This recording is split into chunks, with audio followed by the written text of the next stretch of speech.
On, hold on. Yeah. Go ahead. Testing, testing. Can you hear me now? Find it okay? Oh, yeah.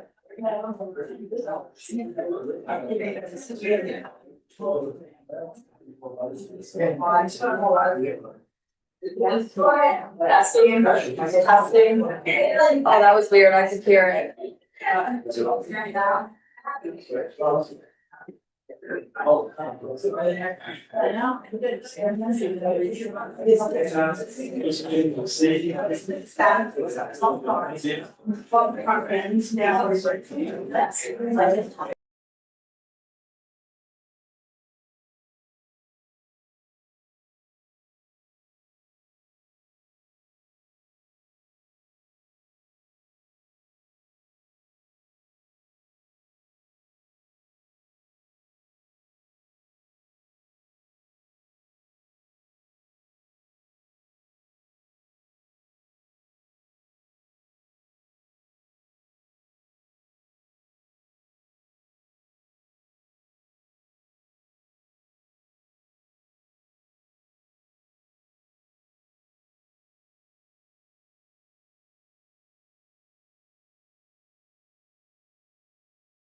All right, good evening and welcome to the City of Sunbury Planning and Zoning Commission meeting. It is March 23rd, 2026, 6:30 p.m. Would you please join me in a moment of silent prayer and the Pledge of Allegiance?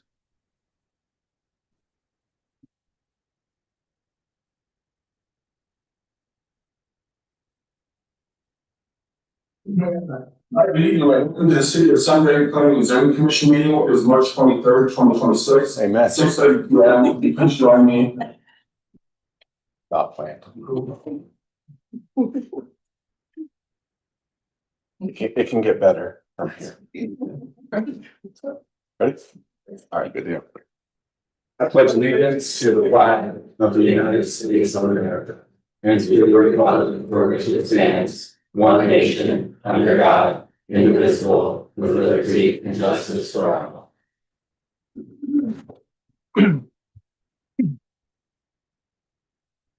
Roll call, please. Mayor St. John. Here. Mrs. Miller. Here. Mr. Long. Here. Mr. Soderman. Here. Mr. Palma. Here. Mrs. Stark. Here. 6 present. We have quorum. All right, first item on the agenda is a home occupation permit. That's a 125 Harrison Street, Little Critters Pet Sitters LLC. The applicant is requesting approval of a home occupation for an in-home pet sitting and care business. And this is an item that was on the agenda last meeting. And it looks like we've got the staff report first. Yes. And then we also, I believe you guys tabled this item at the last meeting as well. We officially table it? Did we? We didn't take a vote to table it, but you said it was tabled. So I guess I don't know. To be safe, let's. The motion to untable. Untable. Second by Mrs. Miller. Discussion? Roll call? Mayor St. John. Yes. Mrs. Miller. Yes. Mr. Long. Yes. Mr. Soderman. Yes. Mr. Palma. Yes. Mrs. Stark. Yes. 6 yeas. Motion approved. Alex. Perfect. Thank you, Mayor. So updated for the staff report, the applicant did provide all of the letters of support, or obtained and provided all the letters of support for the surrounding neighbors that were requested at the last meeting, bringing the total list of, I believe, every property around her. I included a map in the staff report. So the only property that did not provide or reach out to us in any concern, so a letter of support or a neutral letter against, was 133, the direct neighbor to the east. Every other neighbor that touches the backyard, aside from 134 north, did provide letters of support. 134 north, we did not reach out to due to a legal concern with the applicant and that neighbor. So every other applicant in the block did provide a letter of support, minus 133. And that was the only update I had on the staff report. Good. Did you make a recommendation on this? It is the planning commission's decision, so it's your guys' ultimate decision to do it based on the zoning code, Okay. without it directly hitting. So my interpretation of the zoning code, it doesn't hit. So based on Okay. home occupation. Sounds good. All right, commission discussion. If we want to talk to the applicant, I believe the applicant is here. Hello. Any comments, questions? Sure, I'll get started. Had a lot more time to review this since the last meeting. There are 9 conditions in the home occupation section of the ordinance. I believe 3 of them do not apply. Number 2 regarding putting up a sign, and number 4, there are no non-resident employees on the said premises. The other 7 criteria, I don't believe that the intended use meets any of those 7, unfortunately. I can find in reading this multiple times through that there is, depending on how you read this and how you interpret what the business is, they're all in some sort of violation of the intent of the home occupation rule. Now, the home occupation rule obviously wasn't written for home occupation businesses. It was written for dentistry, surgeons, tax accountants, and things like that. So I would, in that regard, I would say it's very outdated and could certainly be updated to be better able to handle situations like this for new businesses. I know I mentioned that at the last meeting, that it doesn't seem like we have a lot to go on.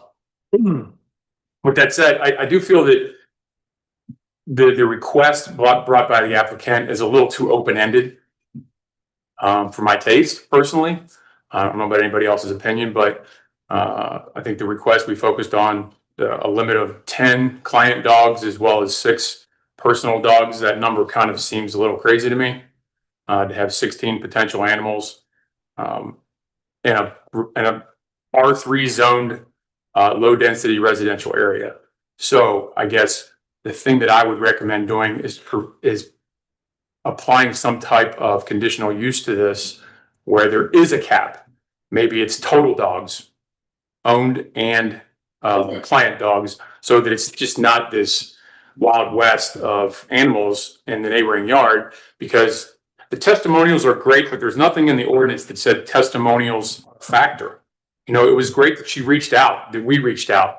But I don't know that it's appropriate to consider those as a reason for approving or not approving. You know, there's a yellow dot and a red dot on here that I would love to know more about, but frankly, I don't want to know any about any of it, because I want to adjudicate this from the perspective of, is it appropriate in any neighborhood, including mine? You know, would I want a neighbor doing something similar and having this as a precedent being set, that this is perfectly allowable in the city of Sunbury? I think we're opening up a can of worms here.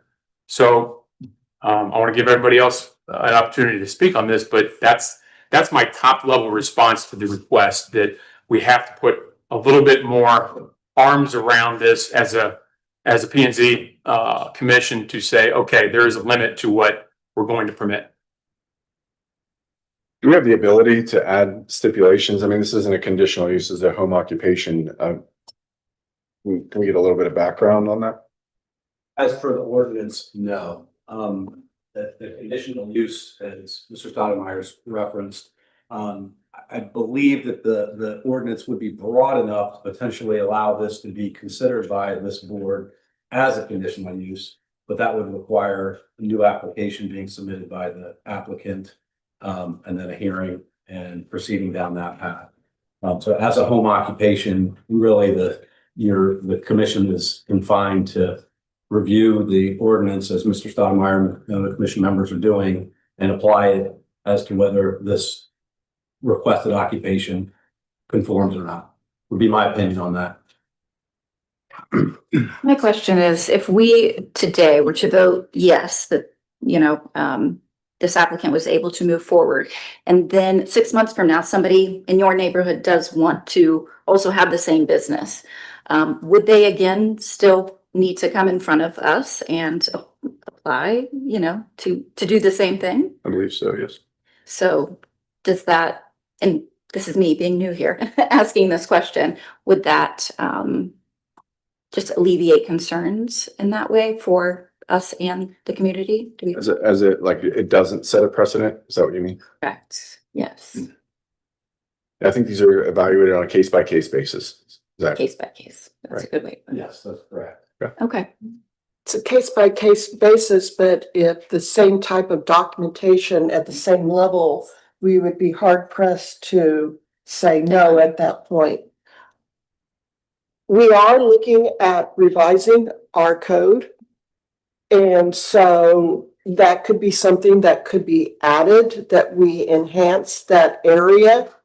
That way, this business would be grandfathered in if we accepted it. And then your concerns on making these areas more robust could be in there, so we would have more leeway in the future by adding, if it's Or parameters. square footage, because Mhm. right now we would just be arbitrarily picking a number, which I don't care for. And, you know, but if we said, if you're bringing in something, you got to have so many square foot, or you have to have this type of documentation or certifications with it, we could put that in the code for a lot of different businesses. And, you know, we're looking at maybe by the end of the year it being passed, you know, with whatever changes. And so we wouldn't have much time in between if we approved this to maybe a next one. Mhm. I also applaud her because she's had this business for a while. And we really didn't know, and so it hasn't been an issue. And so that's another thing that I'm looking at, we've seen her in business and we haven't had any issues, from the police or neighbors or things like that. So in my personal opinion, I'd be in favor of approving it with the caveat that the staff work on enhancing the code. Anything? Yeah, does the neighbor with the red dot that has the legal issue, is a legal issue at all tied to this business? That I do not know. I don't know if the applicant would wish to speak on that at all.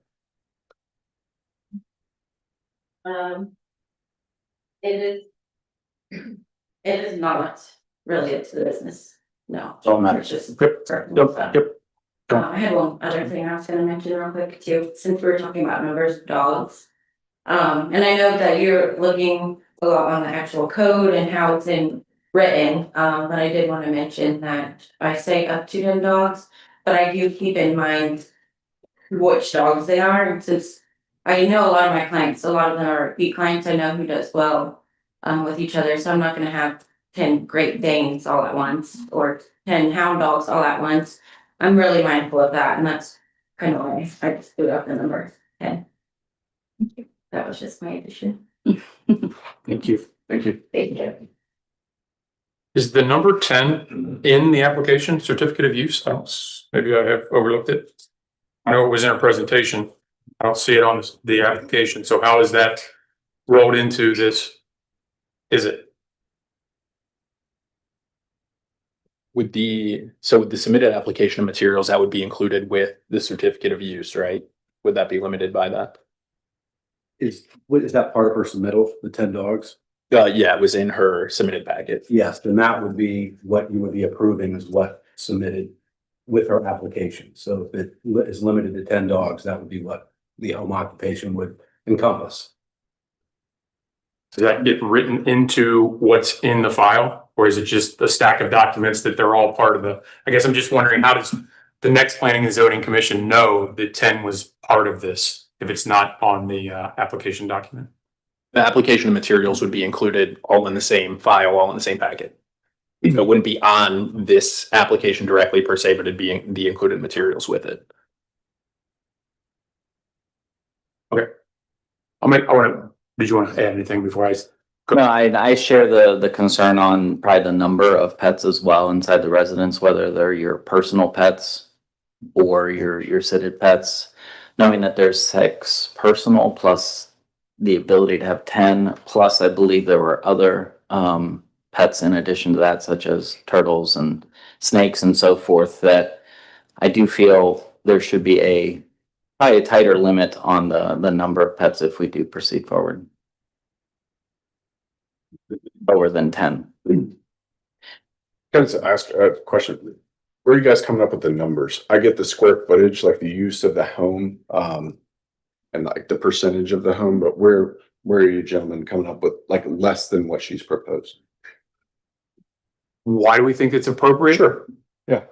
I mean, Because I don't have 12 animals or 15 animals in my home, but I mean, she has tons of letters of support and. Because what if it was 50?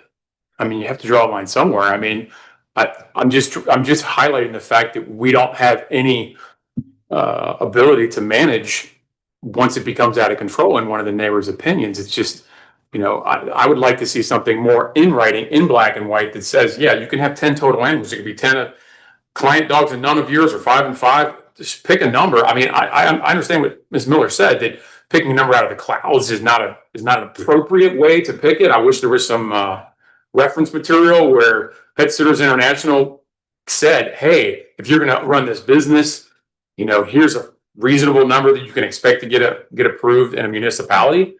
I'm not in that business. I didn't reach out to them. I did want to point out one other piece of research. I don't want to jump away from this question.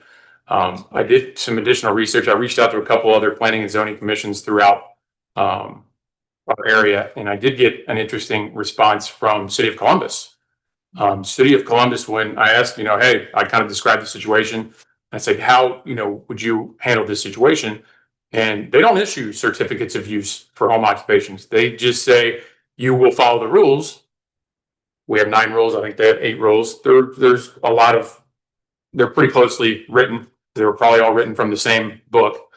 But they say, we're not going to authorize it per se. We're not going to say what you can and can't do. But if there's a complaint and we come in and we find you're not following one of these rules, it's a $200 a day per day fine. It's very black and white in that perspective. So she does a great job and keeps to herself and takes things. I like the idea that everybody's going to be happy here. We don't have to commit to anything. I think it's our ordinance that's forcing our hand to say yes or no, rather than just letting it happen. I would be more comfortable letting it happen because that's what's been happening than a commission saying, yes, we agree or no, we disagree. I think that's where there's a flaw in our ordinance because it's kind of forcing us to say yes or say no. Well, so I'll add to it. So I believe anyway, the general rule of thumb is 40 square feet to 100 square feet, depending on the size of the dog. So that's where I think some of the numbers come in. You're starting looking at 16 dogs plus other animals. I think from that perspective, the other side of that, I don't think that that's our responsibility or our job on this commission to make that decision. I think it is just to adhere to the zoning language that's in front of us. I would acknowledge as well that it doesn't, the home occupation does not allow for this type of business. And so I think we're running into a roadblock with how the language is written, more so pertaining to the genesis of why that the home occupation was written in part of the code.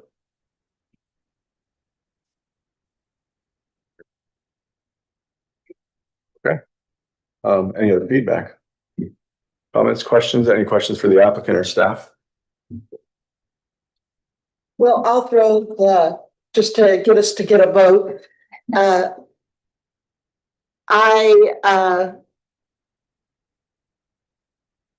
recommend approval for the home occupancy, Little Critters Pet Sitters at 125 Harrison Street. I'll second. Discussion? Might need a little bit more discussion before we vote. Okay, so we're motioning and seconding for a passage. There's no ability to write conditions into this. Again, you are approving the applicant's request. So if the applicant has made a request, my understanding 10 dogs is a limitation, that's what you'd be approving. The applicant's willing to amend their request, some other number, I think that would be appropriate. But for the commission to simply unilaterally make a stipulation or anything, that's not really permissible under the language of this code. Yeah. I think we could still ask to have this portion of the zoning language reviewed by the city. Going forward Yeah, going forward. after today.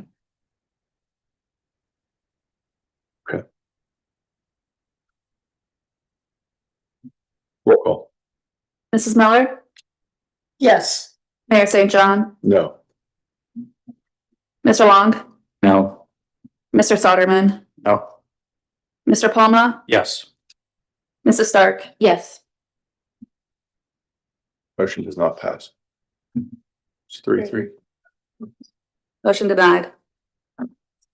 So does that mean the applicant is able to make an amendment, like change? We Or have to application and restart the that? process, is that right? Okay. So I'm clear. Okay. Okay, I think we need to put this at the top of the list for zoning code review. Please reflect that in the minutes. Sorry, Ms. Flaxman. All right, next item on the agenda. Final plat, Kintner Crossing, Section 2, final plat approval for second phase of Kintner Crossing subdivision, including 63 homes, 42 single-family homes, 105 lots. The anticipated process. Is the applicant here? Yes. Would you like to speak with the zoning commission? I don't have anything if you guys Okay. don't have any questions on the final reading. Okay, we may have questions. We'll move on to the staff report. So the final plat is consistent with the preliminary plat that was brought in. There were some notes from the engineer regarding minor stuff like the cover of the plat, nothing that would affect the approval of this commission. So I did recommend it for approval contingent upon the completion of those engineering adjustments that need to be made. All right, any questions for staff or the applicant? So what are the engineering? Anything needing to be called out? No, it was nothing that would affect how the plat is drawn in this. It was like information that was left off of the title sheet of the final plat. So before it would get signed and approved, we need additional information added onto there. Okay, thank you. Any questions for the applicant? If I don't see any questions, I'll move to approve the final plat at Kittner Crossing, section 2. Motion by Mrs. Miller, I'll second. second by Mr. Long. Discussion? Roll call? Mrs. Miller, Yes. Mr. Long, Yes. Mayor St. John, Yes. Mr. Soderman, Yes. Mr. Palma, Yes. Mrs. Stark. Yes. 6 yeas, motion approved. Next item on the agenda, preliminary presentation, Miller Farms, Dries Homes. Dries Homes is presenting a preliminary plan for Miller Farms, a 27 subdivision, which is proposed for parcels 417, 413-0401, 5000. Parcel number 417, 413-0401, 4001. And parcel number 417, 413-0401, 3000, just south of Big Walnut Elementary School. The anticipated process is the applicant presentation. Hello, you gentlemen are with Dries Homes? Yes, yes. All right, welcome. I'm Andy Arsener with Dries Homes, here to present on the subdivision you mentioned. Little background on Dries Homes, we are a third generation privately owned family business, been building homes for almost 100 years, 98 years, founded in Fort Mitchell, Kentucky. So we build in 14 submarkets. We are growing into the Columbus area, so we've identified Big Walnut School District as a market that matches our product needs. So this property is a great fit for our product. Mason here has some literature on our company and the products that can go. Thank you.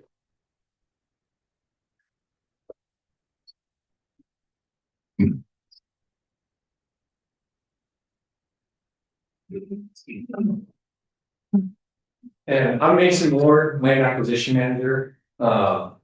Just to do a quick little overview of our plan here. We are planning 27 80-foot lots. We are looking to do straight zoning. Based on a couple different layouts that we looked at, this is kind of the plan that we came to finally just looking at it from an efficiency standpoint. And what we did want to bring in front of you guys today is the fact that we will be looking to get a variance for the cul-de-sac length. Under the R2 zoning, no cul-de-sac is to be over 600 feet. This plan is about 1,300 feet of street. So we would be looking to get a variance for the cul-de-sac length. With that being said, as you're looking through our brochure there, we'll be looking to put our 48 to 52 foot single family home and following all R2 zoning restrictions in this area. Can you repeat that last part, the size of the home? 48 to 52 foot product.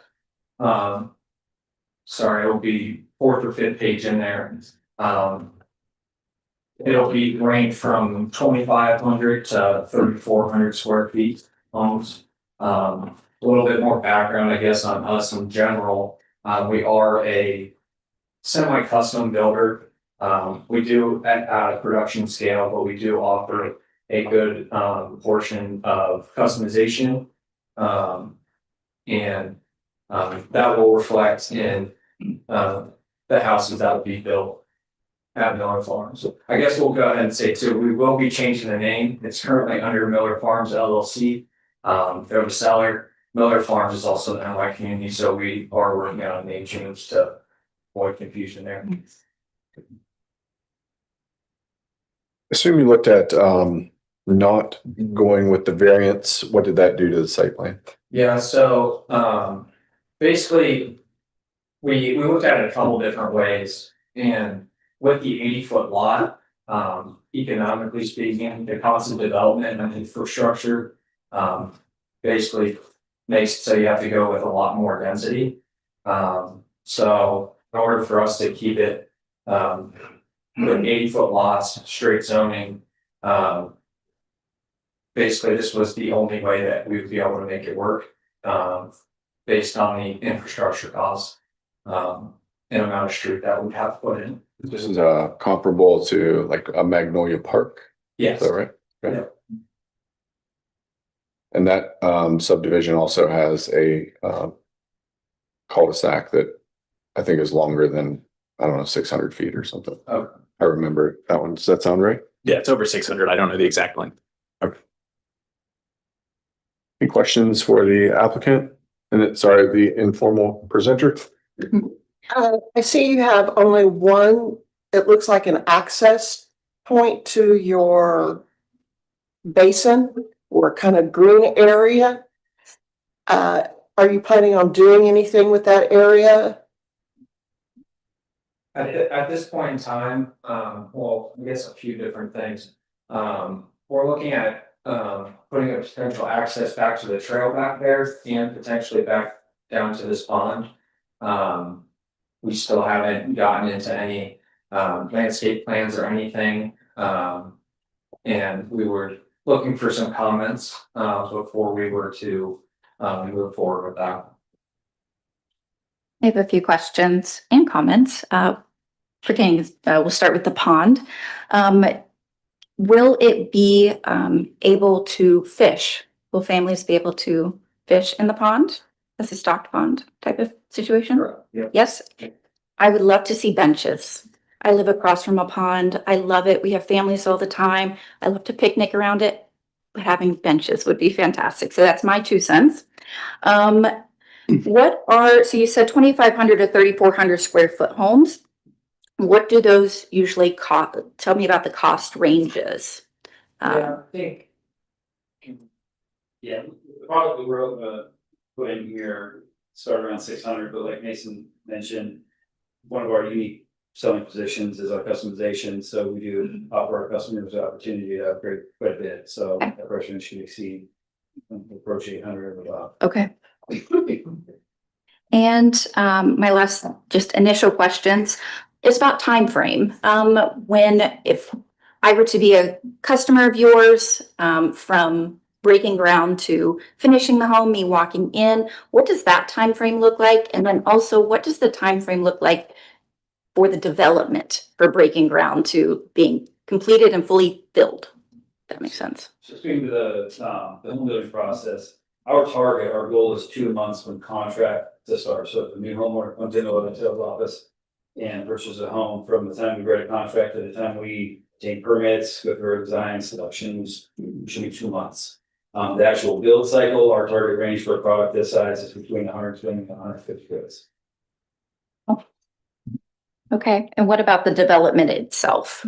The development, I guess in a perfect world, we could get this approved before the plant's closed down for the winter.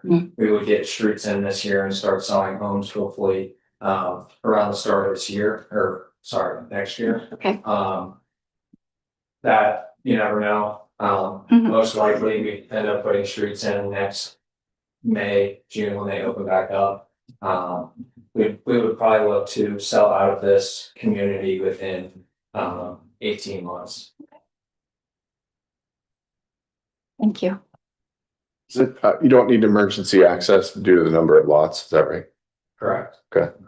Is there going to be emergency access? We weren't planning for one. And then the baseball fields that are in the northwest corner. I see what you've got here. You've got some open space up there, but it's a fairly complicated situation with baseball, the schools, easements, sewer lines back there? Have you been in contact with our staff and you know how hairy it is back there? Yeah. Complicated? I mean, my boys lost a few dozen baseballs. So, yeah, I've been out there for quite a while. Okay. Familiar with the situation. Okay. You touched on it already, but I think if you don't provide an access route to the Ohio Erie Trail, you're gonna have some people walking through people's yards. So I would highly recommend a paved access, just like we have from the Pulte, somewhere Meadows similar. I think that would be almost a necessity for this number of homes to be restricted from going there, other than going through the yards. And then likewise, it feels appropriate that you would provide an access route to the elementary school. There is an access, excuse me, to the elementary school from the trail further north, but you're so much closer that I can't imagine somebody going to the trail to walk up the trail to walk in the back. It would be, you know, you're basically adjoining to their parking lot. And with this many homes, it's a virtual certainty you're going to have some attendees of Big Walnut Elementary. So I think that would be a great part of your preliminary plan to try to include those two things. And are there plans for any barriers between the north lots and the school drive lane? Any barriers? Is there trees or anything that's going in that area? I believe it's a fence right now. There's a fence there. In our preliminary discussion, we do have some trees back there.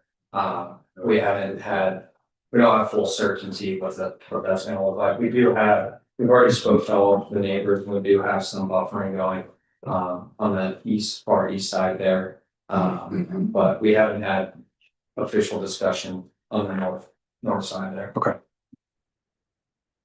There's lots on the southwest side, the bottom two. Those, I'm just gonna say it, like look like non-conforming lots. Once you build in setbacks, I don't know. I think we have dealt with this in the past. I mean, have you taken a pretty good look? Like you might end up losing a couple lots. When it's a bigger subdivision, that's not a big deal, but you already talked about, you know, margin and things like that. 28 homes, 25 homes, is that right? So if you're talking about losing 8% or something. Yeah. The way they've been designed, they should be conforming, so. Okay. You can do with their product and then, but you're right, if we lose lots, it gets tight, so. The width of the road, how conducive is that to on-street parking or designed for on-street parking versus 3-car garage homes, or the mix of both? Good question. The right of way in the street is just 60 feet, which is just standard for the R2 zoning, I believe. But I think- we haven't looked into Yeah. anything regarding street parking. The street here says, I think 28 feet, so I'm not sure what this, I think that says 28. Where are you looking? Cul-de-sac. My eyes are It's that good. 28. A 28-foot wide street, if that's three conducive, cars. is that It's parking on both sides, one side? like you can, but I mean, it'd be like ice ponds or something like that. Okay. We have our engineer here, Kim Warren, said it's one side of the street. One side parking. Makes me feel better. So.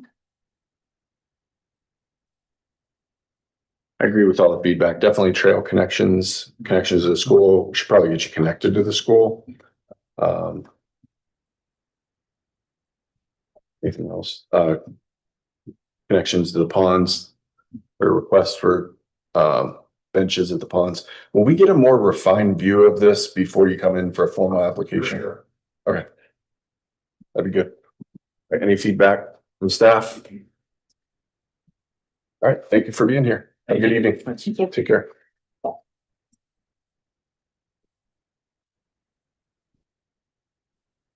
Next item on the agenda is the visitor section. I think we had several visitors that signed up. Thank you for patience. And how are we doing this, Alex? Is there a process like whoever's in order, or how are you? Yeah, you just welcome somebody up, whoever comes up. If you please state your name clearly, I'm gonna check off. So if you did sign in, I can check you off. And if you didn't sign in, I'm gonna take down your information. So just please. And then if there are, at the end of the day, like if there are people who signed in, but we haven't heard from, we're gonna do like a detailed search to make sure they have a chance to speak. Oh, yeah, we'll go. If they don't come up Okay. here and they aren't, we'll go downstairs and double check. Great, thank you. All right, hello. Hey guys, Samantha here again. I think meeting number 3. You guys are gonna get used to seeing me. I just wanna put this out there, since this was briefly touched on last meeting. You guys were repeatedly saying that this annexation was not data center land, so we should not have a big deal about it being annexed and potentially rezoned. If you don't think that rezoning is their intention, then why would it be annexed? We're just not opposing the data center. We are opposing the whole industrial park. Why would anybody want to be a part of that and stick around for all of these unknowns? Now, I really only have questions. There have been so many things thrown on the table and you all have a direction of researching. There are more and more questions than answers at this point. And I'll send an email of this, so hopefully we can get these answered.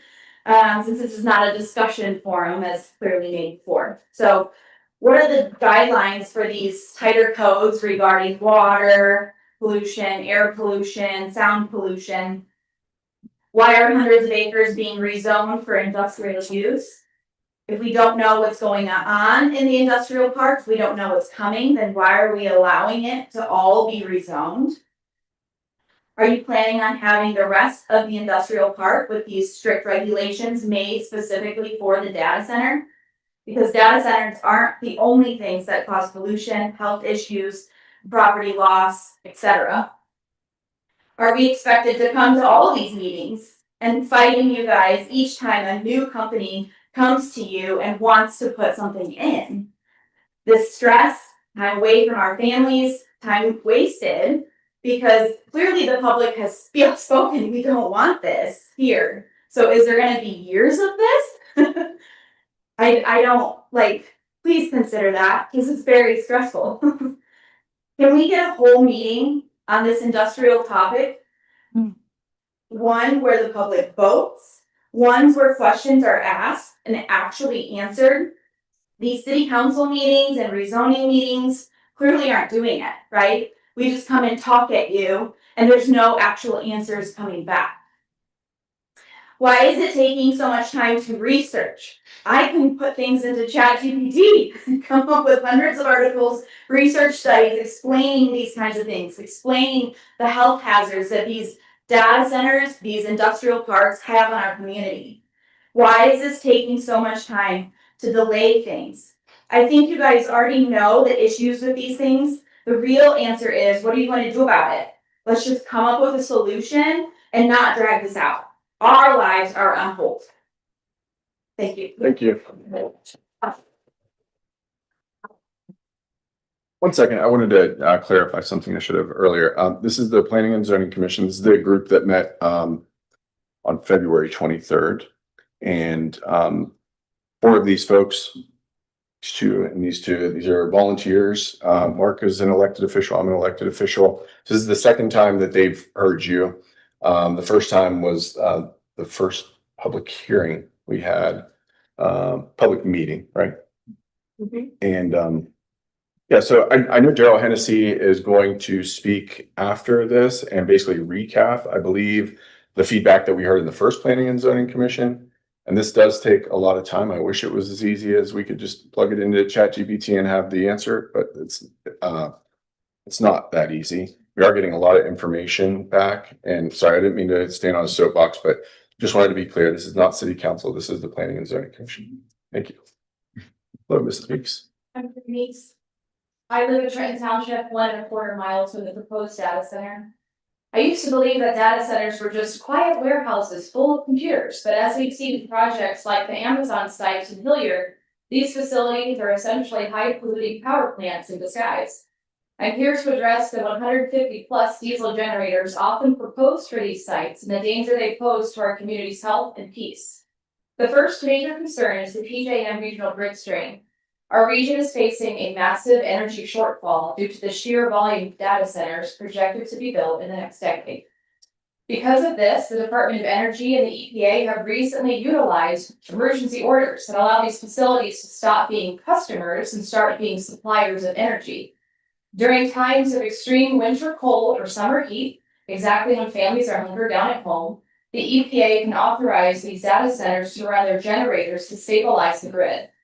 This transforms a residential adjacent data center into a fossil fuel power plant overnight. But unlike a real power plant, which must follow strict environmental laws, these generators are EPA Tier 2 units.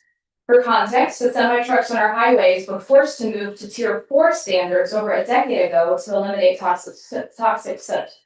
Data centers are using a loophole for emergency equipment to install older, dirtier technology.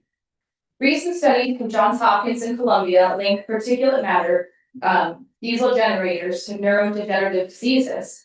These microscopic particles bypass the blood-brain barrier, triggering neuroinflammation. This process accelerates the cellular damage characteristic of Lewy body dementia, Alzheimer's, and Parkinson's in exposed populations. When you cluster 158 of these beasts together and run them during a grid emergency, you aren't just getting exhaust, you're getting a concentrated plume of nitrogen oxides and particulate matter that travels miles by wind and settles directly over our homes and our schools.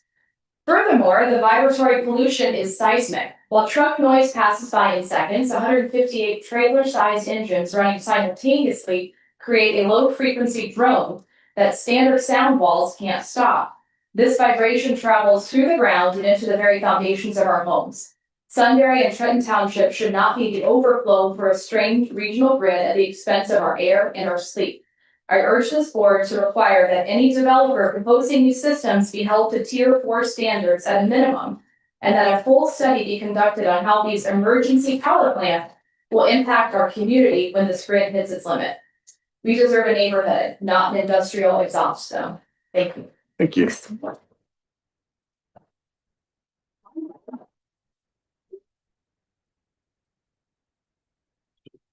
Look, Good evening. My name is Jeremiah Meeks and I live in Trenton Township with my wife here. I'm a mile and a quarter away from the proposed data center. I'm here tonight to talk about the fundamental flaw in how our current or how your current Norris ordinances protect or fail to protect this community, specifically regarding industrial developments like data centers.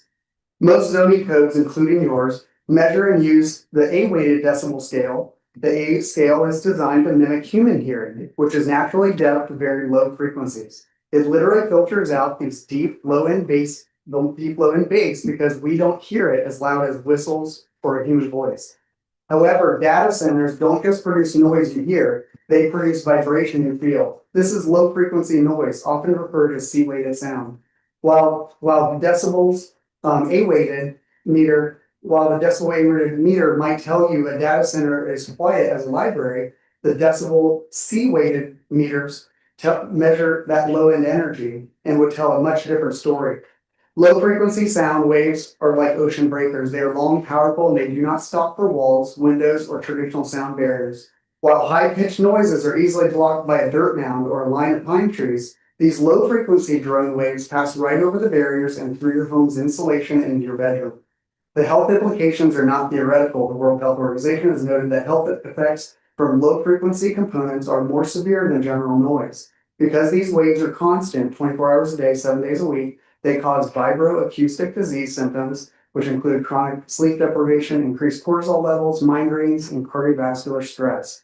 Your brain processes this vibration even while you sleep. Unlike typical noise that fades quietly or quickly, low-frequency hums from massive cooling fans and diesel emergency generators have a much larger harm radius. From 1,000 to 3,000 foot zone, this area is a heavy impact zone within the radius. Residents often report feeling vibration in their chests or see ripples in water glasses. The 1 to 2 mile zone, because low frequency waves travel farther with less energy loss, the drone or hum can remain audible and disruptive for about 2 miles, especially the quiet hours of the night when ambient traffic dies down. I'm asking this commission to consider to recognize the partial capture of noise using only the dBA measurement, the A-weighted, If industrial projects are near our home, we must require the dual scale monitoring that includes the C limits, the C weighted limits. With billions of dollars to develop these fast growing supersized data centers, we should hold them to a high standard, especially when it risks the physical and mental health of every resident within 2 mile radius. Please do not allow a silent threat to be built in our backyard. We will feel it even though the current meters aren't tuned to hear it. Thank you. Thank you.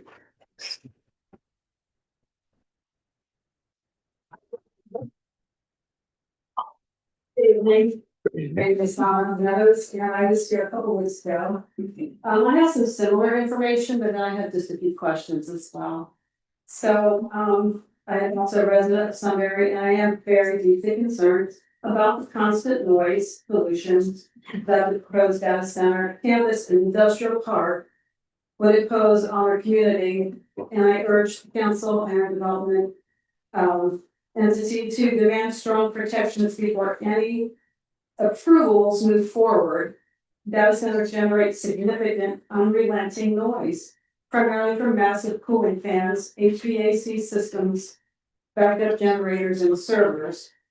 Internal levels often exceed 90 to 96 decibels, but even at the property line or nearby neighborhoods, the persistent hum and low frequency rumble can reach 50 to 70 decibels or more, far above the typical quiet rural backgrounds.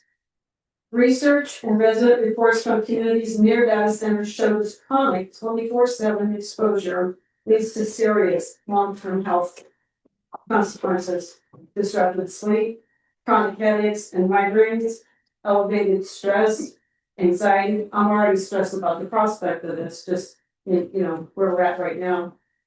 Hypertension, increased risk of heart disease and stroke, tinnitus, reduced quality of life.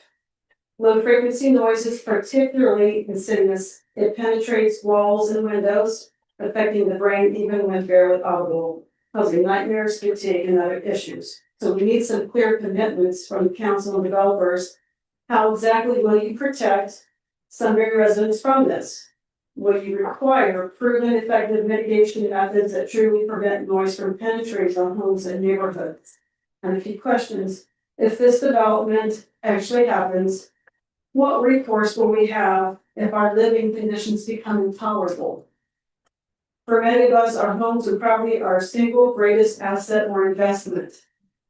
Can we be assured we will still have the value and equity in our homes in the future that we up till now have had? Who would want to purchase our homes at that point? I do not feel allowing this vague industrial complex and data center is wanted or in the best interest of the people it will affect. Thank you. Thank you, Ms. Meadows.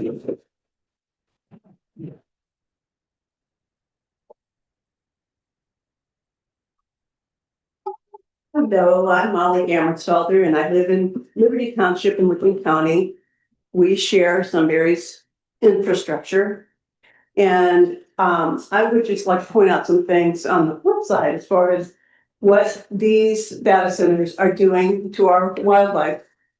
The noise levels have been mentioned by numerous people, and it has been proven that noise levels seriously disrupt wildlife. There are mating plants.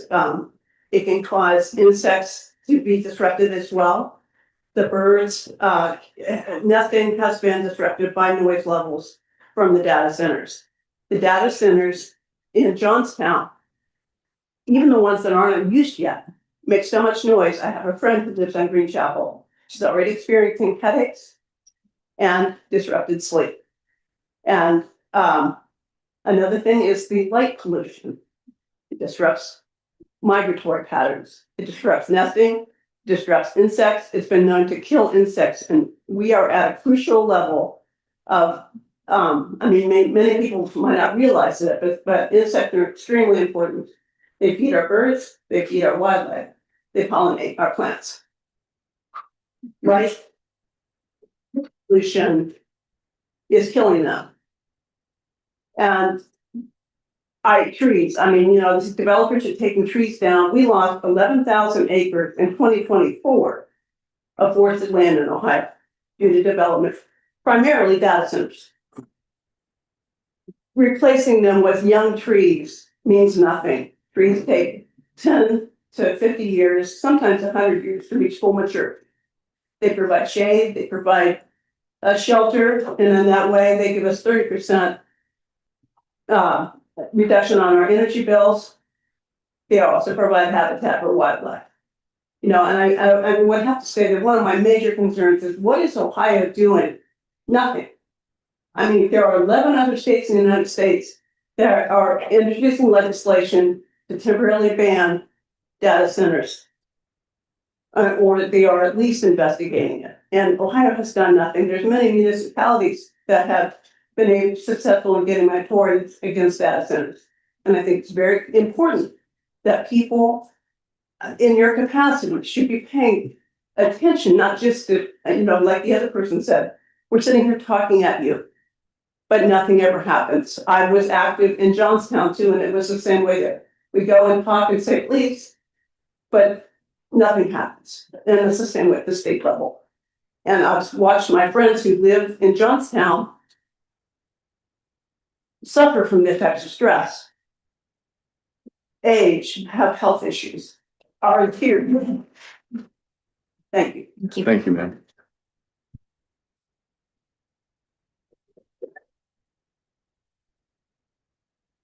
Hello, Hi. my name is Cindy Nyberger. I've been a resident of Sunbury for 26 years. When I was a young girl, my family and I used to visit my grandma in the old Sunbury nursing home. I love Sunbury. If we have the AI data center, our electricity rates will go up, our water rates will go up. And as we all know, technology starts out as something big. Phones, computers, televisions, and look how small they've become over the years. I believe that the AI data center will be obsolete in 10 years because AI will come up with a better way to do what they do, and we'll just have a giant building sitting out in the middle of nowhere, abandoned, because technology will make things smaller and we won't need the AI data center. Thank you. Thank you, ma'am.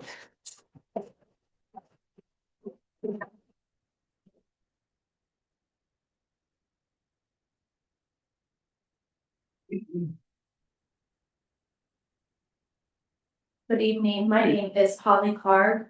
I live on Lewis Road here in Sunbury. I'm here tonight because the decision before you is not about just a data center. It's about whether this community will remain rural or whether we are opening the door to industrialization. People choose to live here for a reason. They choose quiet roads, farmland, dark night skies in a small town community where families know each other and kids grow up in strong local schools. That character did not happen by accident. It happened because previous leaders protected it. Now that protection is being tested. I want to be clear that I respect our farmers and landowners. They have every right to benefit from their land. Agriculture is not easy, and those families deserve opportunities. But individual land sales should not determine the future of an entire community. That's why zoning exists. Data centers are not quiet neighbors. They're industrial facilities, massive buildings, continuous mechanical systems, endless rows of security lights operating 24 hours a day. The result is permanent light pollution, loss of dark skies, industrial noise, and a transformation of the landscape that cannot be undone. And once a facility is approved, that precedent is set and more will follow. We have already seen what rapid development looks like just a few miles away. With the Intel project, there has been already a ton of truck traffic, road damage, and enormous development pressure across surrounding communities. Etna and Jersey townships are cautionary tales of what happens when industrial development moves into areas that were once rural. Once the door opens, the character of the community changes faster than anyone expected. I have two posters with me to demonstrate this. Etna Township and Jersey Township in 2016 in Etna Township and Jersey Township in 2025. This is how farmland becomes industrial land. And once it happens, it never goes back. Residents here are deeply concerned about property values, environmental impacts, the loss of rural character, and the strain on infrastructure and roads that were never designed for industrial traffic. Approving this proposal tells developers something very clear. It tells them that this community is open for industrial scale development. And once that signal is sent, you will not get control of what comes next. The decision is not about opposing progress. It's about protecting the identity of the place people choose to call home. Growth will come, but it must happen in places planned for it, not in the middle of rural communities. Thank you.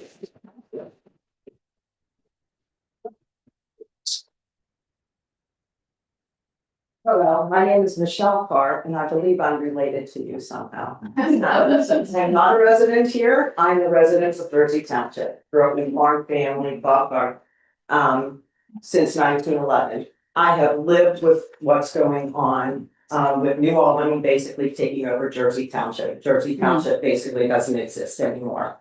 So what I see, we were blindsided. This started happening in 2022, 23. Totally blindsided about what was going on Beach Road. I live on Harrison Road. I see it every morning. And what I hear is construction 24/7, even though they have an ordinance that says you can only happen between 7 p.m. and 7 a.m. What the construction companies come in and do, they apply for variances every single month. They're supposed to notify the residents within so many feet.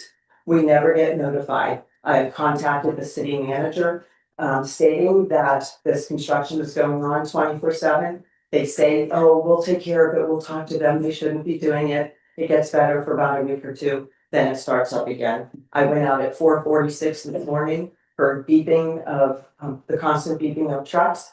As alluded to, the blue security lights flashing 24/7, bright lights shining in our, off of my front porch. There is absolutely nothing we can do about it, even though there are city ordinances.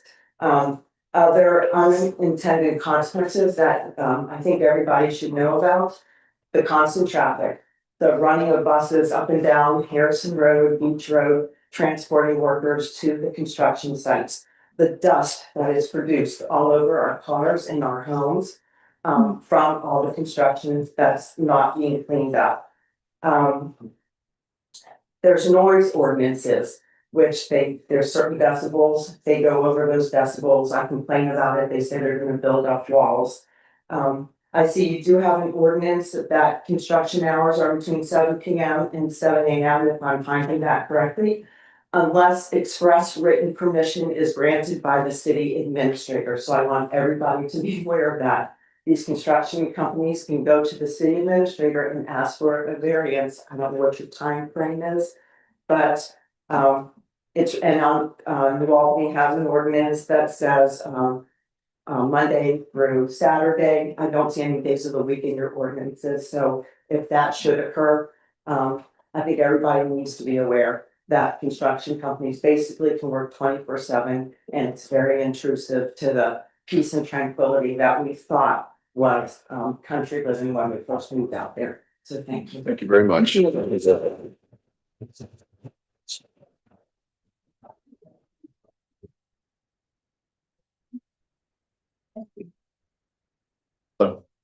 Yeah, I should start with this one. Okay. I'm Christine and my husband and I moved here about 6 months ago. We want to make kids in a strong community, good schools, small town.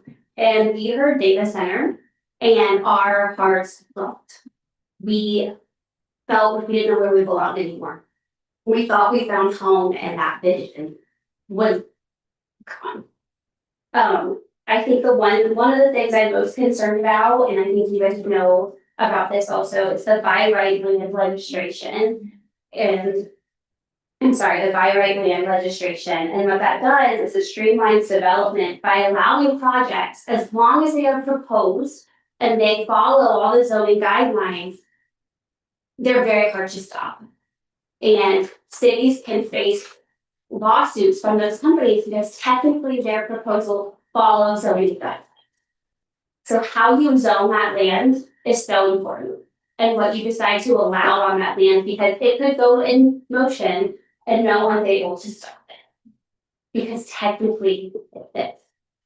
I think that the detriment to health, environment, is clearly not what the city wants. I think that's all pretty obvious, so I believe a lot of these decisions comes down to money.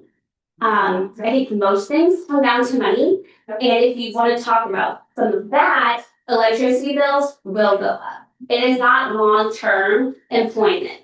It is the construction where most jobs are found, which is not even guaranteed to be built by local companies. Once the construction's gone, you're left with 50 jobs. I want to raise my kids where maybe they would want to stay and I could be their grandma and grandpa, and they want to come to summer and play at my house. They're not going to stay. And they're not going to stay by a data center that's polluting their kids' water and air. The resource strain, one data center can use as much power as 100,000 homes. Mid-sized facilities can use up to 300,000 gallons of water a day. That water, and we can't create more water, that will strain our systems and our resources. Gosh, I could go on and on, 3 minutes back, but I think another thing very important to me is I will do anything for my children. My children will go to Big Walnut Elementary, or I'm sorry, Big Walnut Middle School, and they will be 1 mile from that to the center land, where the noise pollution is, where the air pollution is. They will sit there and I won't have it. I don't want my kids part of an experiment where we're like, let's see what happens. Is it as bad as they say? That's not for my children. I'm for that. So I just ask you to think of all of that when you're making your zoning decisions. I know this is a council, but the zoning is where it starts and what it. Please.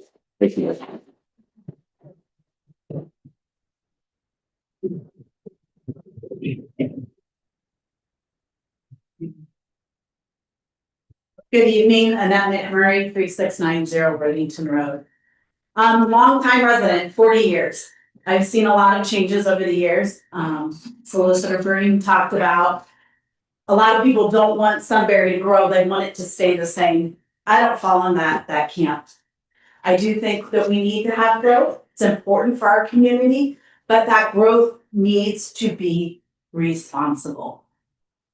This is not responsible at all. We've taken many hours to talk about a joint recreational district. We've had social media posts, we've had public meetings, we've invited people to come in and give their opinions. But we put in a limited industrial zone. And yes, you guys might have had meetings, you might have announced it to the public, but what you failed to do was involve the public at the same level that you're involving them with a joint recreational district. A rec center.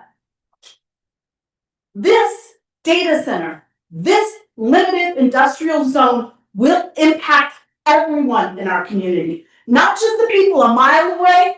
I'm probably 15 miles away, give or take. My child goes to Big Walnut Middle School right now. My children have attended Big Walnut schools. The new early learning center with our preschool students will be a mile away from this. Why didn't you have conversations about this with the community? You made a unilateral decision and you did not include the community. Eastern Delaware County doesn't need this. We don't want this. Delaware County does not want to turn into Licking County. My friend Michelle shared with you all what she's experiencing now just with construction. They don't give a flying you know what about us when they're here building. They don't care. It's all about money. Stop about the money and focus on the community. Thank you.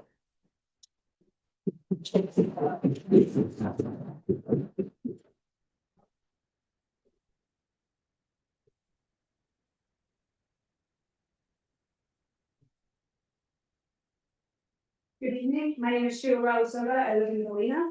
I'm a wife and mom of 2 children in Big Walnut schools. My family moved here from Chicago 5 years ago, looking for more space, fresh air, nature, and a strong sense of community. We found all of that here, and we plan to stay long term. But now, because of the proposed data center, we are having difficult conversations about whether we can continue to call this place home.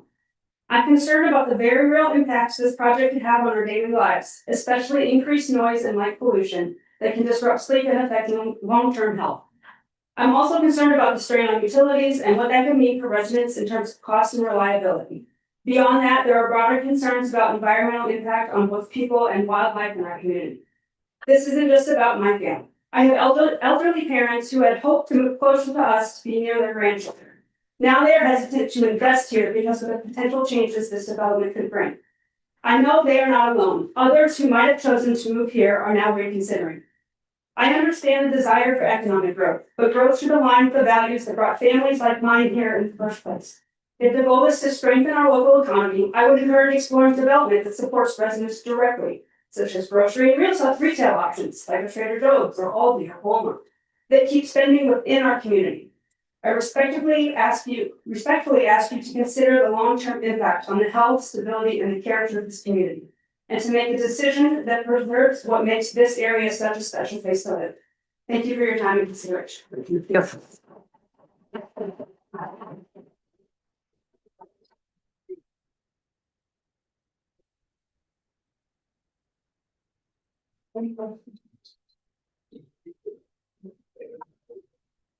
Good evening. My name is Sarah. I live here in Sunbury. I wanted to thank you for serving our community with your time and skills as you volunteer or elect in your positions. I'm grateful for the opportunity to speak and have a voice as decisions are being made in this community. As a brand new naturalized citizen of the United States as of just 3 weeks ago, the honor of participating in the beauty of our government that is by the people and for the people is not lost on me. And I believe it's not lost on any of you either. I believe that's why you give your lives in this capacity, because this community matters to you. It matters to us. And the future of building this community is in your hands and in our voices. And I believe that you care about our voices, and that's why you're here. So thank you. This is my first year participating in elections and in any type of community meeting like this. My family moved to Sunbury 3 months ago with our 5 children for many reasons, but the waterways and abundant trees and quiet pace of life were some of the most impactful in our decision, with the health and future of our family in mind. We chose to move here to escape the highly industrialized part of Greater Columbus where we lived, where factories and data centers had taken over. There's a reason why so many of us are speaking out, and why municipalities all over the country and state are imposing moratoriums on data centers being developed due to the strain these place on power grids, water supplies, and God forbid, our own family's health. The land rezoning being proposed, as we've heard, is so close to our schools and residential areas and in the heart of our beautiful Alun Creek watershed. I'm sure you've heard about the forever chemicals and corrosives and biocides that are dumped into waters and aquifers, even when using closed loop systems. Recent estimates suggest US data center pollution causes approximately $6 billion in public health damages in 2023, but that number is expected to rise to 20 billion every year by 2030. We have no guarantees that our water won't be affected, and we have no guarantees that our health won't be affected. The land where this is being proposed is a fast-growing part of our community. We heard that tonight, even from Miller Farms development proposals. And there is clear long-term potential for there to have residential, mixed use, and small business development. All of those things create value for our community and for our lives, but in contrast, a data center is a leech. It uses a large amount of land, water, and power while creating relatively few permanent jobs and thriving off of extended tax breaks. And it does not add to the value of our community, rather it detracts from it and does not enrich us in any way. What are the long-term financial costs to us as the constituent? These things need to be taken seriously. Thank you. Thank you, ma'am.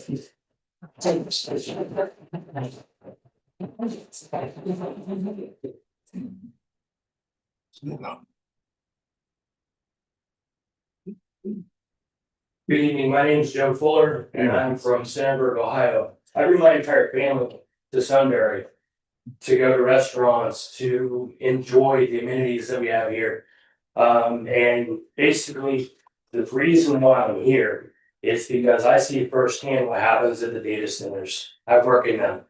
I see the health impact. Heck, since October of last year, I've developed acute asthma with an inhaler that costs me $1,800 a month. That's just for one. And I take an emergency inhaler as well. So you can imagine the extreme health impacts that that will have in the community. So looking at the data centers, what you guys fail to realize is the sheer amount of glycol that they use inside of their systems, the forever chemicals, the other cooling agents that are used as well. Inside of a data center that's roughly 1,200 feet long, they use on average 60,000 gallons of glycol and other cooling agents.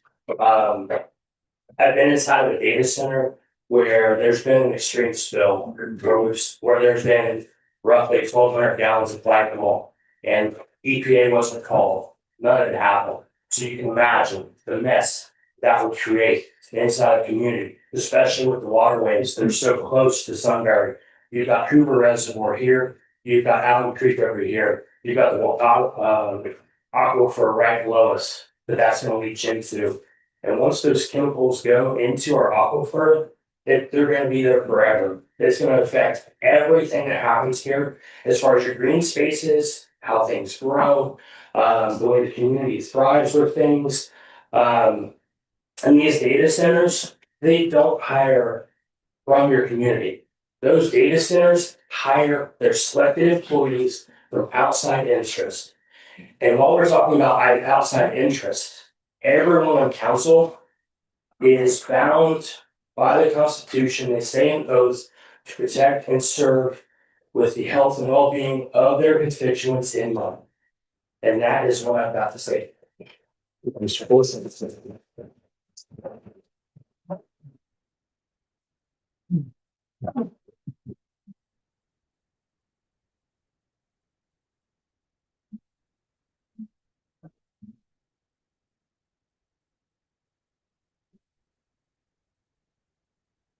Hi.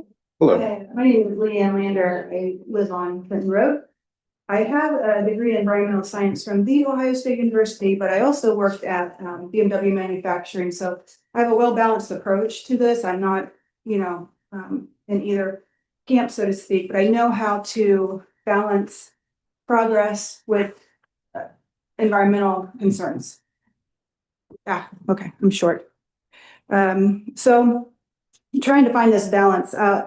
With the environmental background that I have, what I'd like to ask and encourage is that I'm requesting that you as local government officials, you mandate a comprehensive environmental impact assessment. You have the ability to ask for that, which manages effects on environmental water and community resources, including key environmental impacts such as, but not limited to, energy consumption, water use, water pollution, air pollution, land and resource use, grid capacity and emissions, water source sustainability, emergency generator emissions, noise pollution, and light pollution. Due to the large scale of this project, I'm asking that the public has full access to the results of the environmental impact statement. And I stress that you guys, as the government officials, I can't ask for this, but you guys can require a full, complete environmental impact statement and not just a smaller MND or a mitigated negative declaration. That's a smaller report. Ask for the full-blown EIS. You asked us last time to come back with a whole bunch of things about low frequency sound that's already been hit. There's a lot that we could say about that, but the bad news is that these data centers are pretty new. On the human timeline, we don't have long range term studies, but the good news is that we do have some data. Some of these data centers, we're getting new data all the time, and we're at a pivotal moment right now. You guys have the opportunity to make a national impact, really. We're seeing other municipalities across the nation take stands and demand for more information. We've got the bill such as House Bill 646 coming up, which will create a data center study commission. More local government officials are standing up and doing the right thing, listening to their constituents that elected them and demanding higher scrutiny standards. The other good news is I have witnessed you guys do this, so you guys know how to push back. We just saw earlier how you're holding citizens to a very high quality and standard. You're asking for stringent guidelines. You're the right people. You're the right people to hold these Goliath businesses to these stringent standards. You have the right to ask for these environmental studies, the impact statements, the financial statement impacts, all that.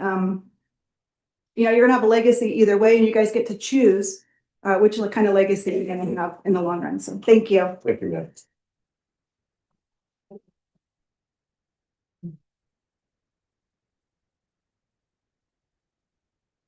Good evening. My name is Alexa Provost. Sorry. Floppy mic here. And I live at 14711 East State Route 37, very near to the proposed development. I guess, so this is my third meeting that I've attended since kind of getting involved and being really proud to be alongside of people that are keeping themselves and the community informed and doing our best. And in those meetings, I guess my question is, where are the proponents? Are we to assume that the only people for this development are the folks that aren't able to comment? I guess it is, free form, so maybe you should encourage those that you may know that are able to comment to come and defend why this makes sense for our community, because we have yet to understand or hear that point of view. I also will say, just reflecting on my experience with these meetings that I've attended, it's been a learning curve for myself. But in hearing the Miller Farms folks present on their development, are they being made aware of all of those things? I think it would have gone a long way to show that, or to prove the transparency that you are saying that you wish for them to have, and all of us to invite them to stay, knowing that this room full of people was going to speak on what we're speaking on. So, developers like them, are they being asked, and they're projected, or they're saying that they want to sell out all the lots within a certain period, and it's not looking good for them in this current state. So I think providing that transparency would have gone a long way. At the last meeting the council meeting, I know this is zoning, and at the council meeting I attended last, Mr. Mayor, you encouraged everyone and said that you are very interested in all of the data that everybody brings, and we've all done some great research, and we have some really, really intelligent people here, and I'm proud to call them my community members. You also, I was also encouraged, not by yourself, but by others, to kind of go back and see that at a school board meeting in August of 2023, this was proposed for the city of Sunbury to partner with the Big Walnut School District, and kind of just referring to the fact that this has been a long-going process, right? So I guess my fear or concern is for you to say, hey, come to me with these facts. Why didn't you know it then, before you proposed the data center development? Thank you.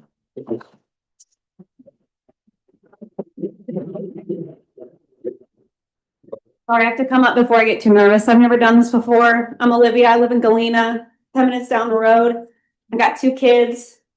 And man, these big centers, we should be scared of them because they're big boxes with information about you.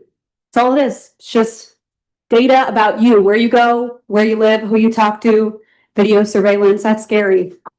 You guys were just talking to Little Critters LLC about how many dogs and cats they can have in their yard, and we're not worried about a data center. I mean, those are just a couple animals, and this is like a giant data center that's going to take all our water.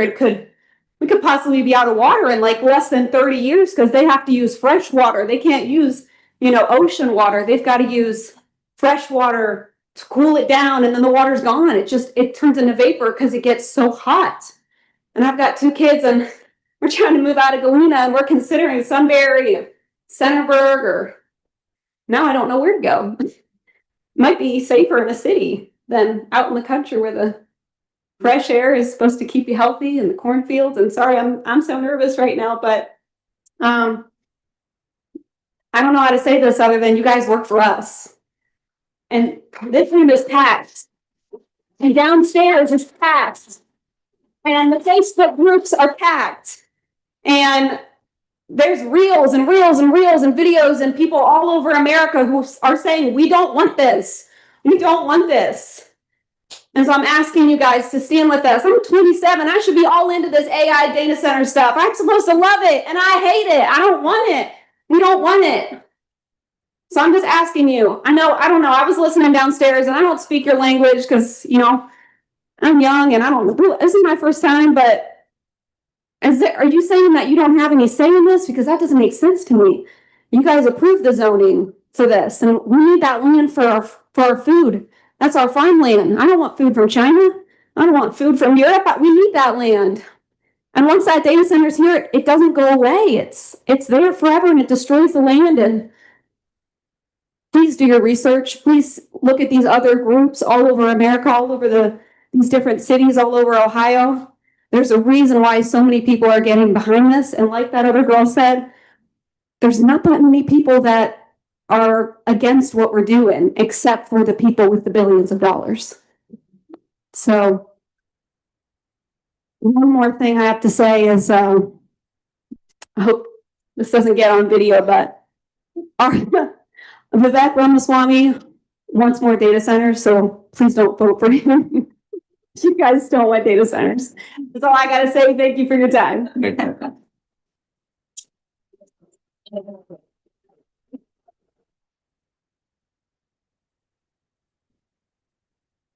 I was not on the list. I do this every time. My name is Christine Proctor, and I loved how eloquently the Meeks spoke and all of the research. I just had one thing that I was thinking about back there. And I love the lady who said, let's do an environmental study. I thought that was great. Let's do an economic study. And I'm just going to tell you, it's a little economic study from Christine Proctor's house. We were going to do our basement this spring and summer. My kids were so excited. We're going to refinish the basement. It's just a small $50,000 or whatever. I don't even know how much it will be. We're not doing that now because I have no idea what my property value is going to be and where it's going to go. So why would I put $50,000 into a house where I have no idea if I would ever get it back? So I took that away from construction. There's been people who said they're not going to move here. So I know there must be getting lots of money for Sunbury for letting Amazon and these places industrial do this. But have we looked at the profit that we'll get from that versus the loss that we'll get from not being able to sell these people that were going to sell their homes? They're not going to be able to sell their homes. So have we done the cost analysis? And then if it is that the Amazon centers and the industry will give us so much more money, why can't we go to the voters? Like, I'm going to say something crazy here, you guys, but I would be willing to pay more taxes than have a data center. Honestly, that's crazy. So why don't we take it to the voters? If you put it out there like that, raise my property tax by this much or give me a data center, I will take the tax all the time. And I didn't think we had a problem with money, but if we do, which I guess we do, let's tax us more.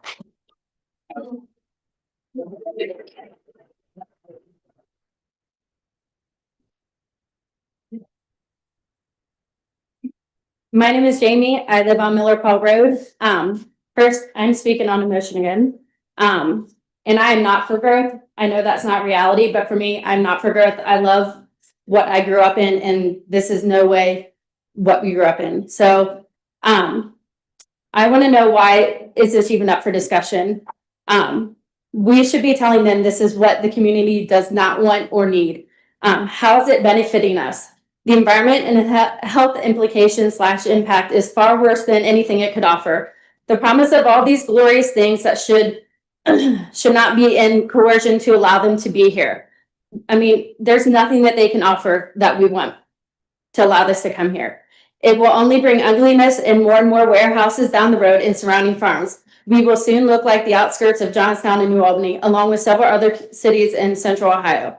The community has said plenty of times they do not want this type of development or even high density development, but that falls on deaf ears. How do you think all these people in and around this soon to be data center feel? They have spent well over $500,000 to build their house with no knowledge of it coming. Now they will have to have them all or have all the negative impact or implications that come with it, and the value of their property decrease significantly. How would you feel if someone did this to you? Would you be upset or angry? Why can't we be the community that listens and does what the majority wants? Why does money always win? We don't want these high density homes, 50,000 apartments, warehouses, and data centers. Enough is enough, and we have already taken away the quaint country feel that I grew up and loved. We are continuing to allow the destruction of it. I loved living here, and now it's a shell of what it was once was when my family moved here 40 years ago.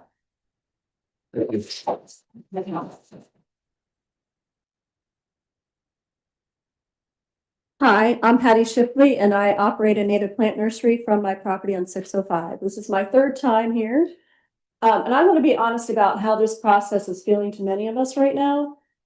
The public response, yes, was slow to get started. I think there's a lot going on in the world, and it took a while for that to start to come into focus, especially the magnitude of what's happening. I think part of what brought it all to our attention was what's happening in communities around us as these data centers are going in. So we showed up here starting last month, hoping for a transparent process that we could trust, hoping to have our concerns heard. But last Wednesday in this room, that trust started to break down. And I think everyone who was here felt that.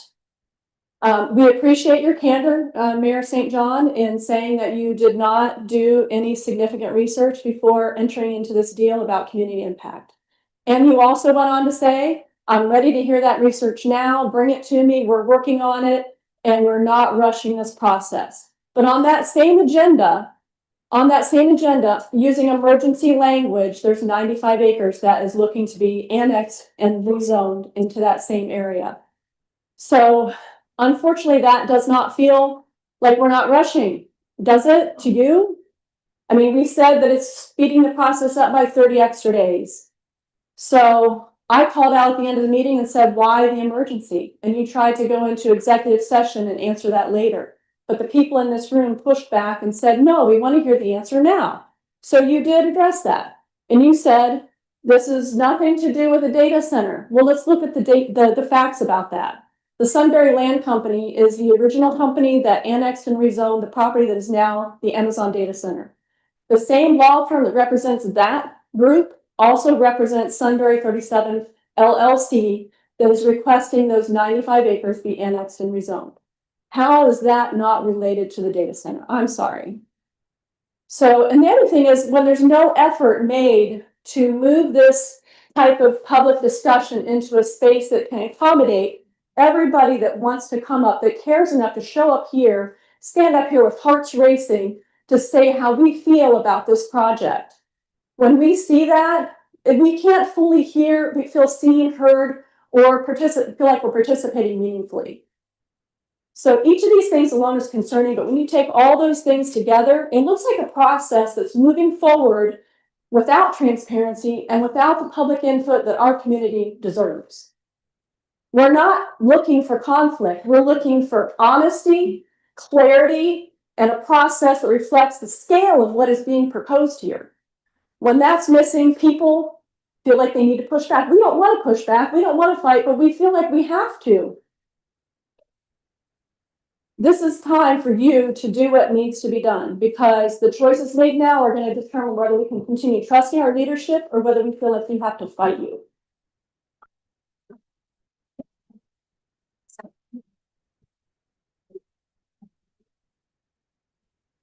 Hello, my name is Dr. Toby Wolf. I spoke here last month as well. I've lived in Sunbury for 30 years. I thought this was going to be where I spent the rest of my life and that I would hand over my property and house to my children. Now I'm looking at other places to move because I'm not going to live in a place that has a data center. I'm wondering if anyone here is familiar with the recently passed House Bill 15. I haven't heard it mentioned yet. It says that any large energy user in Ohio, i.e. these data centers, can now get state approval to build a major utility facility of 50 megawatts on more on land they own or lease long-term in just 45 days, with no requirement to notify local officials or residents, no public information session, no public hearing, and no authority for local officials to say no. This is occurring in Hilliard, where they are building a 73 megawatt 228 methane gas-powered fuel cell facility, which is going to be the largest in North America, emitting 1.5 million pounds of carbon dioxide per day. That's what will come here following the data centers. Last week, there was an emergency rezoning of approximately 95 acres of land adjacent to the proposed data center location, and I have questions about that. Why is this an emergency? Why was this not discussed last month at the council meeting? I feel like the truth is being hidden. I was informed that a face-to-face conversation with a member of council that they were going to, quote unquote, put the brakes on the data center until they could investigate the negative health and environmental issues brought forth at last month's meeting. The emergency rezoning does not appear to be symbolic of brakes, but rather the accelerator. I was also told that council members were not aware of the negative health effects associated with data centers, and which were brought to their attention by citizens at last month's meeting.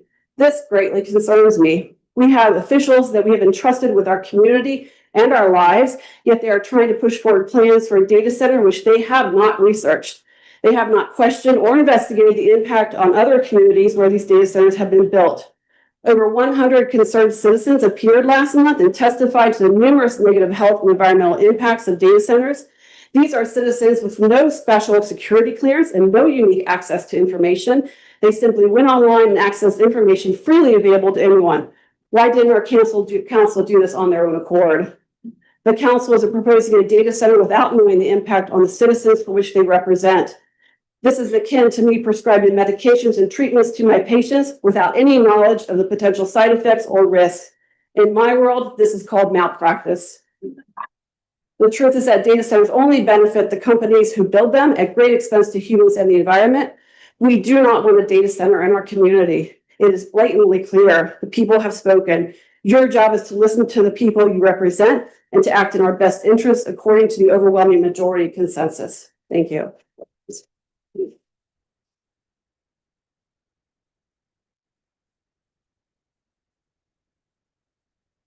Hi, my name is Alicia Doty and I reside at 12649 Vance Valley Road, directly next to the land which you are considering for rezoning. I'm here to ask you to reject the request for rezoning the land that's up for consideration. I'm the owner of 3 acres. You are attempting to surround on 3 sides with your expansion plans. This is being done with land that Sunbury has annexed from Trenton Township and increased their own city size by nearly 50%. I say this because as a resident of Trenton Township, I had no say in the representation of local leadership making these decisions. I cannot vote for Sunbury mayor or council, and yet I'm one of the residents who is most impacted by your decisions. The decisions that are attempting to completely surround me with a mega site that will impact me and my family's health, quality of life, and our environmental well-being. Despite city officials saying that the considered rezoning does not include plans for more data centers, the patterns of behavior are very difficult to ignore. And I'd like to say that I think your statement should really be that the rezoning plans do not deal directly with another data center yet. Our neighbor New Albany has annexed nearly half the land that once belonged to Jersey Township, and they've built over 60 data centers in New Albany alone. The outrage of community members living with the existing centers like those in New Albany and others around our country show that while the centers may bring some benefits to the community's coffers, they come at the expense of the residents' well-being.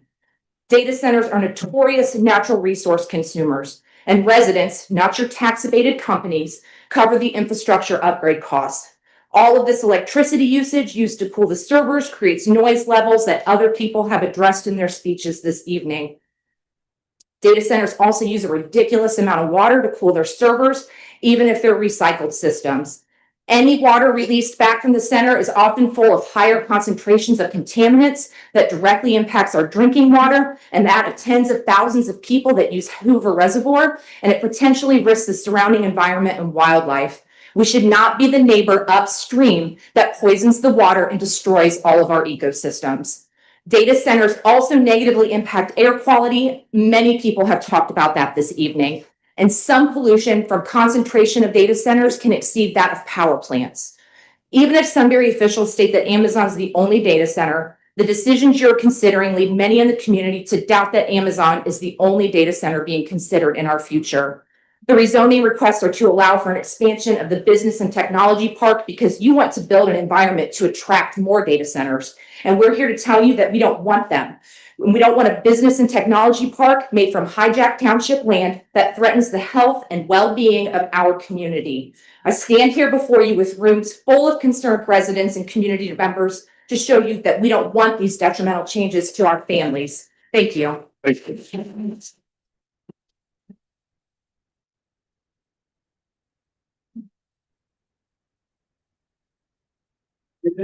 Evening. Evening. None of these comments are intended to apply that anybody's operating in bad faith. So they're meant to be constructive. But where's the development plan? I can't even find so much as a site plan offered by the owners of these parcels. How much water will be used? Where is it going to come from? In Walnut Creek, Delco, on-site wells, local aquifer? We don't know. How much power will be used? Has the party agreed to participate with the PUCO data tariff, which I think is recently enacted in Ohio? Has an independent economic and environmental analysis been conducted? Your 2024 FAQs doc says that Amazon considered locations in Indiana, Virginia, and Minnesota before selecting Sunbury. So I think we can assume that Amazon knows their requirements and they've done their own analyses. But I think Sunbury residents and Good Walnut community citizens deserve an independent analysis of anticipated economic and environmental impacts. Is the proposed center to be a behind the meter facility, meaning they would generate their own power? If they generate their own power, the authorization for approval, I believe, comes from the state of Ohio Power Siting Board, and state of Ohio Power Siting Board always seems to go with the money. What's the plan for backup power? Other commenters have spoke about backup generators. What will be the fuel source? How many will there be?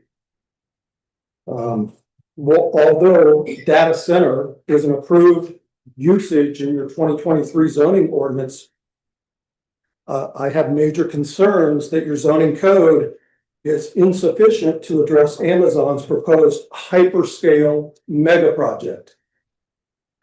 The Ohio Consumers Council defines hyperscale as a massive industrial scale data center facility designed to support AI and cloud computing workloads. Hyperscale projects are further defined by their immense demand for power and water. And the Ohio Department of Development defines mega project as a project with $1 billion of capital investment. And your 2024 FAQ says Amazon intends to spend $2 billion.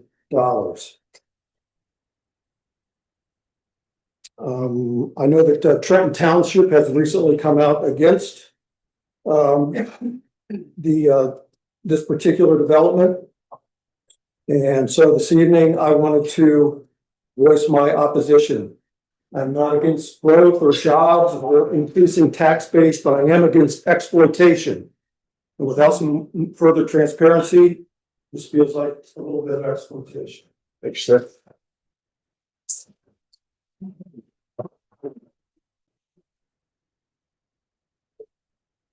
My name is Katie Elliott. I work in healthcare and I see the effects of toxins on people on the lowest level of just burning a candle in their house, which causes a headache due to poor methylation. What happens to all of us with a data center causing pollution in our water and our air that we can just not walk away from? I am also concerned about the streams, the animals, insects, and destruction from the farms and the trees. I will now read a passage from Dr. Seuss, The Lorax. Now, all that was left behind beneath the bad smelling sky was a big empty factory, the Lorax and I. The Lorax said nothing, just gave me a glance, and gave me a very sad, backward glance as he lifted himself by the seat of his pants.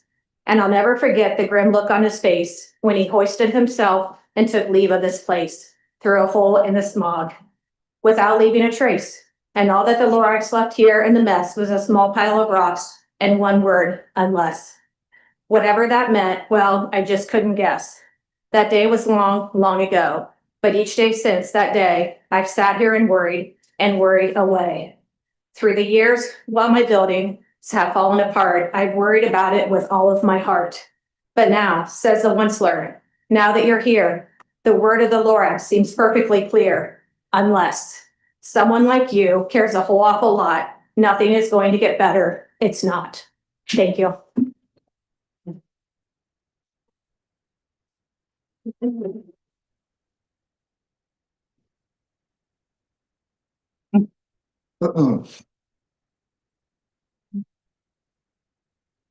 My name is Jeremy Doty. I live at 12649 Vans Valley Road.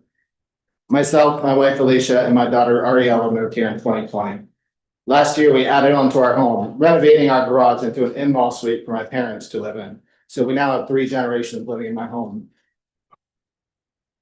We moved to Vans Valley Road because we saw a place that met all of our needs and wants, a place that we could create our forever home. So we did, and we love our home.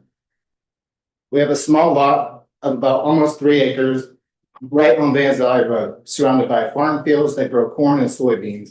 My wife has planted native gardens all over the property that draw in all kinds of birds, butterflies, and countless other wildlife. I fly kites with my daughter in our field, and our 2 dogs play every day in our large fenced backyard. There's no other place I would want to be with my family. We certainly did not move here to live in the middle of an industrial park. Under the current proposed Sunbury Business and Technology Park, my home and property is surrounded on 3 sides by these annexations and proposed rezoning that we all know is destined to become data centers. Currently, the plan is to put an Amazon data center right next to residential homes on Vans Valley Road, less than a mile from Walnut Creek neighborhood and New Miller Farm neighborhood, a mile from downtown Galena. If the rezoning we are discussing today is allowed to pass in its current state, I could have industrial buildings for data centers within 100 feet of my property on 3 sides, if protections and significant barriers are not put into place. Seriously, how can anyone in this room look at a map of this area and think that this is a good idea, and that this somehow is good for the residents that live here? I've been losing sleep over this and have constant worry for the well-being of my family since I learned the plans for the building and data centers called the Sunbury Business and Technology Park. It is worth mentioning I did not hear about this from any city official, but rather the evening news and Facebook. My family and I stand to potentially lose everything we have worked our entire lives to build here. We have spent a lot of time and money on our home and our property to make the best it can be for our family. By rezoning this area and building data centers all at Vans Valley, our property value will plummet because no one wants to buy a home in the middle of an industrial park. There's just no way that we could ever get even near what our property value is worth now, essentially sinking us financially. And on the other hand, there's just no way I can keep my family here in this area, knowing what I know about the potential dangerous health risks that come with living in close proximity to data centers. So I'm here spending my allotted 3 minutes begging you, do not financially ruin our family and put our health and lives at risk. Please tell me, what am I supposed to do? Who on this board is going to stand up for us, my family, our neighbors, and the residents who are all in the same situation we are in? Thank you.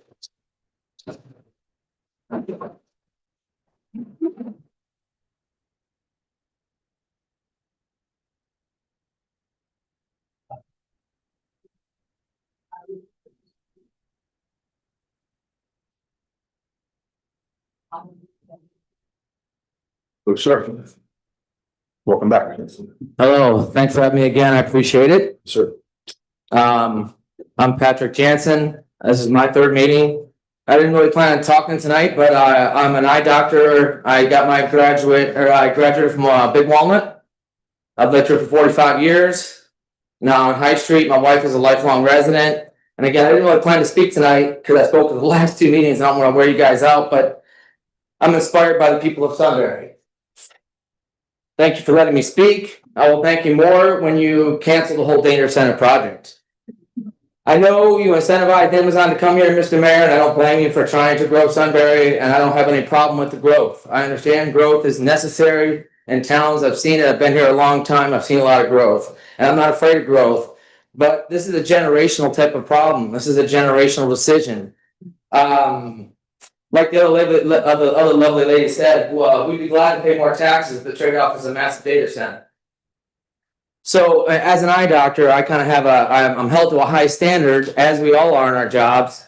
And one of the standards is a Hippocratic oath. And it's 3 simple words: do no harm. And it's kind of simple.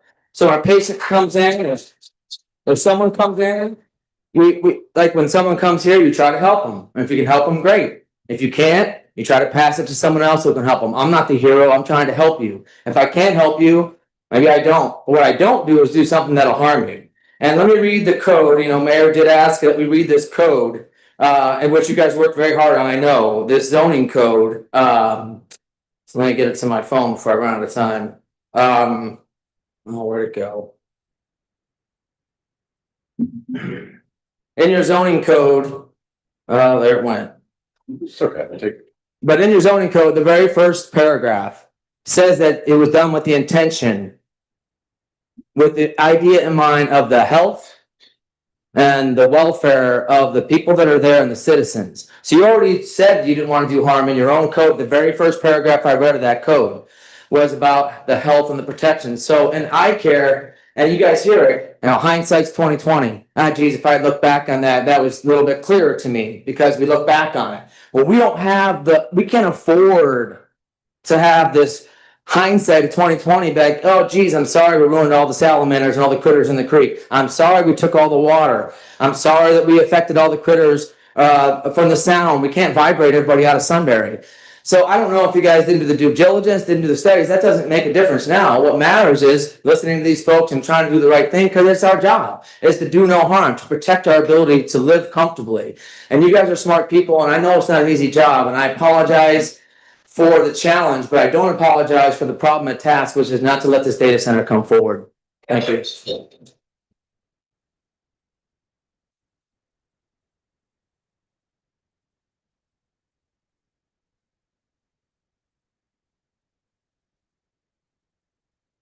Hi, good evening.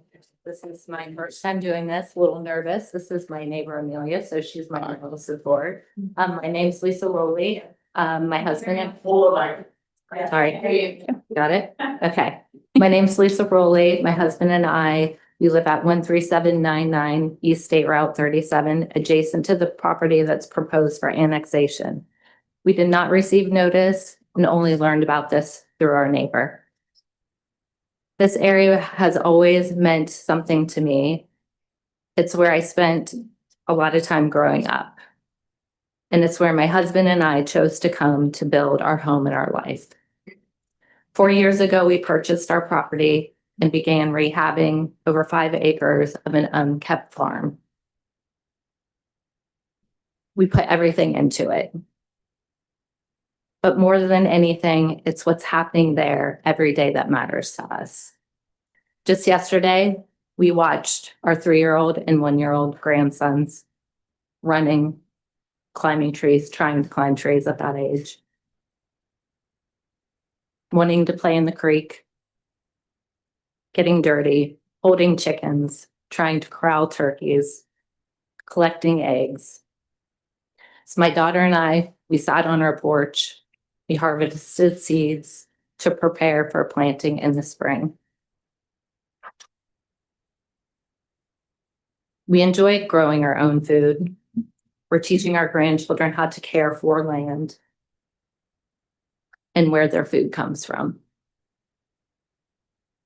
It's not just a lifestyle, but it's something that we have chosen very intentionally when we moved here.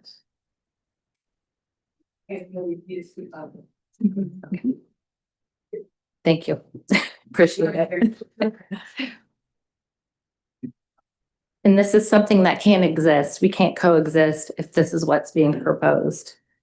Just please consider that there's a lot lost here. Not just the land, but it's a way of life for families like mine, other families, everybody that's spoken. So just, again, consider the data centers, known industrial centers, none of it. Everybody else has spoken very well to all of what the logistics and everything that can happen, the effects, but I just wanted to put a little bit of personal out there. And again, this is my neighbor. She 4-H's. She's trying to do all the things. And again, this is directly across from us. She really affects us. So thank you for your time. I appreciate it. Thank you. Bye.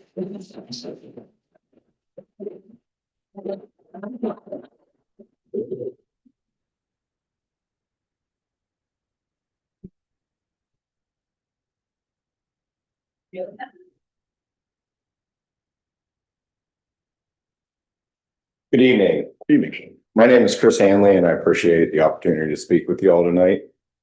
I want to be very clear. I'm not here because I oppose growth or development. I'm here because I care deeply about this community and the long-term consequences of the decision in front of you. My family is already in the process of building our dream home less than half a mile away from the proposed data center site. This is not theoretical for us. This is personal, this is permanent, and life-changing. There are several serious concerns I ask you to take into consideration. First, as it's been covered, noise. Data centers operate 24/7 in the constant hum of industrial cooling system, backup generators, and server and infrastructure is not occasional, it is continuous. Even when engineered to meet regulatory thresholds, that level of persistent background noise fundamentally changes the character of a rural or residential area. It affects sleep, quality of life, peaceful environment that drew many of us here in the first place. Second, the light pollution. These facilities are illuminated around the clock for security operations. That means bright, artificial lighting throughout the night, washing out dark skies, impacting wildlife, and again, changing the nature of what is currently quiet, low light in a community. For those of us living nearby, that matters every single night. Third, security risks. While data centers are often described as passive infrastructure, they are not insignificant in a broader context.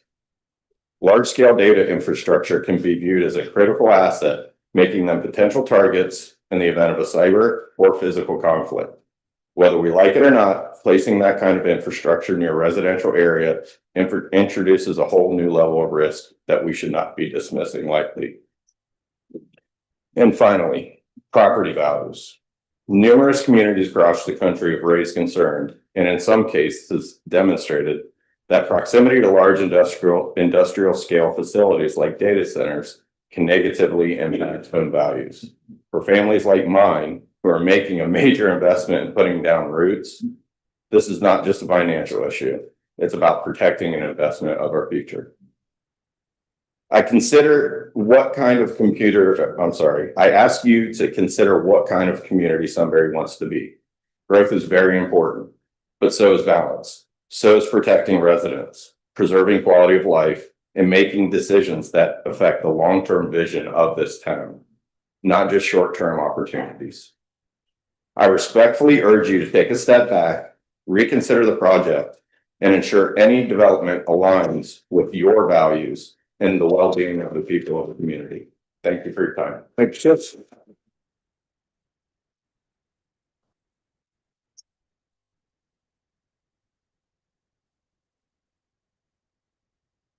Whenever you're ready, sir. Hey, yeah, so Kyle Niemeyer here. Happy to be here. So really just what brings me in is, I have a small 4-month-old baby who we welcomed to the world a couple months ago. And I felt like I had a duty to at least come in here and just talk about it. I want to raise him in a safe and healthy environment. So that's why I'm here today, just to speak out against the data center.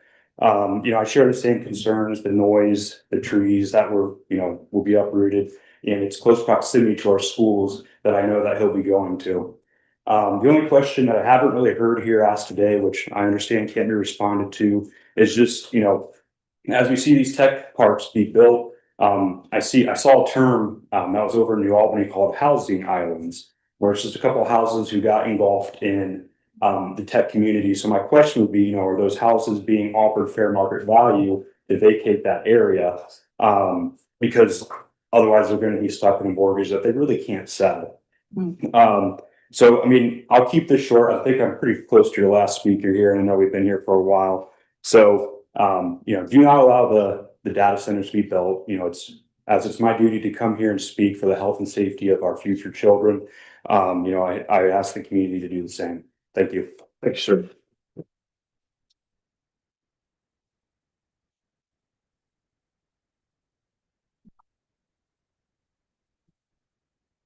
Hi, Hi, my name's Maura. I was here at the last zoning meeting.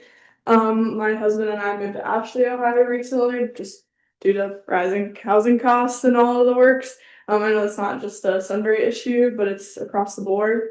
And so it's kind of a gut punch when you find out there's an 87.5% tax abatement for the data center the first 15 years, and then a 75% one for the second 15 years. And then on top of that, the citizens of Sunbury are subsidizing that. I'd love to move back to this community. I grew up here. This is my home, and my mom still lives here. I'm sure it's hard being on your end though. I know there's a lot of frustration with this topic, and I share in that frustration. It's really hard to come up with a response when you're filled with frustration and anger towards people who may not understand what's going on or what they're doing necessarily. I'm a Christian, and I keep trying to channel that back into anything I'm about to say. So I think the Bible says it best when we have dominion over the fish of the sea and over the birds of the air and over every living thing that moves over the earth. Dominion is not destruction. It's stewardship over the land that we were given. And we have one earth that we know of with these conditions that we currently have. I've been in the environmental field for a bit, studied aquatic macroinvertebrates, air pollution, water chemistry, among other things. I understand that, you guys are in a hard spot and I don't want to spit more fire at you guys. But I also understand the consequences that these can have. Something as small as a macroinvertebrate, which is tiny, if you look under a microscope, and you can count just the legs and you have to zoom in very, very close to see. Those have a huge impact on the environment that you don't even know, because you probably never heard of something such as that. I hadn't either until I started studying them. So I understand that this is a hard thing. I just hope that you guys can see as a Christian, our main purpose is to love, right? But love is to will the good of the other. They talk about doing no harm. Love is willing to go to the other, and I think that includes their health and their well-being. And, if you can't, if the research doesn't appeal and the studies don't appeal to you and all this facts and everything coming at you, maybe you just take a look and a second to your heart of who do I want to be remembered as? At the end of the day, can I live with this decision? And in 20 years from now, if someone has cancer because of a decision I made, and obviously we can't control everything, but data centers beget more data centers. Previously, when we were talking about a former business, they said you're setting a precedent. Well, what precedent is this setting? It concerns me. So I just hope that the citizens continue to pay attention. I'm proud to be here. And I'm proud to, have a say in the election too, and be able to vote. I don't vote for Sunbury, obviously, but for Delaware County, and I look forward to hearing your guys' conclusion with this, and I hope this comes to fruition soon. Thank you. Thank you very much.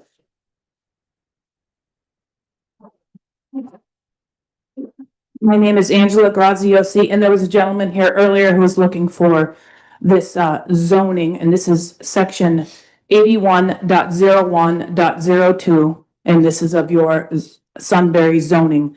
Provisions of ordinance declared to be minimum requirements.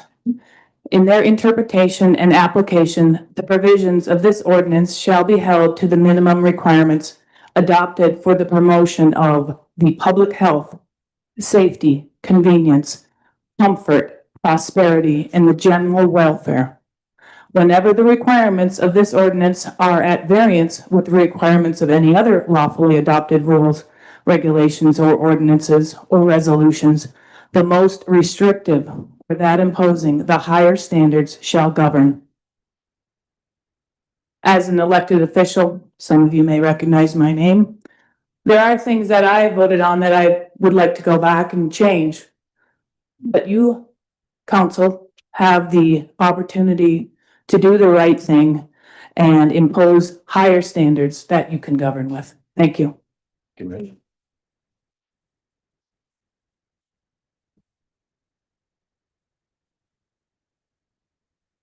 Chase Geddes. I'm a lifelong Sunbury resident, actually generational Sunbury. I've had 5 generations of my family live here, and I'm proud to be here. Would not want to grow up in a different community or go to a different school district. I've had the best memories of my life in Sunbury. And once again, just would love to live here for the rest of my life and raise a family here. And with that said, you know, I work in tech and I understand growth and specifically business growth. But once again, just underscoring it needs to be responsible, specifically for the younger members of our community, because we're the people that are going to have to be living with the impacts of this decision. Because like I said, I'd be blessed to live in Sunbury for the rest of my life. But I want to continue to have that mindset. And with the data center here, I don't necessarily know if that's going to be my mindset. And then once again, at minimum, we have to keep our best interest in mind as public servants. We have to keep our health in mind, the long-term viability of the data center in mind, potentially the obsolescence of the data center in mind with technological advances. You also have to keep that ecological impacts, what it's going to do to the environment. All of these key issues have been pressed into throughout the hour and a half, 2 hours that we've been talking. So I'm not going to dive into that. But once again, each of those issues needs to be thoroughly investigated because you guys are representing our best interest in my future life, my family. So this is a concern. And I know that there's many of us who share, or many people in my situation who share the same views. And then once again, just going to conclude with, I'm pretty new to public discourse and public discussions, but then kind of find it disappointing that we have to sit here and beg for you guys to look into our best interests. Once again, I'll just conclude with, do not let greed cloud your judgment on this issue because people's lives are at stake. Our future is at stake. Take this seriously.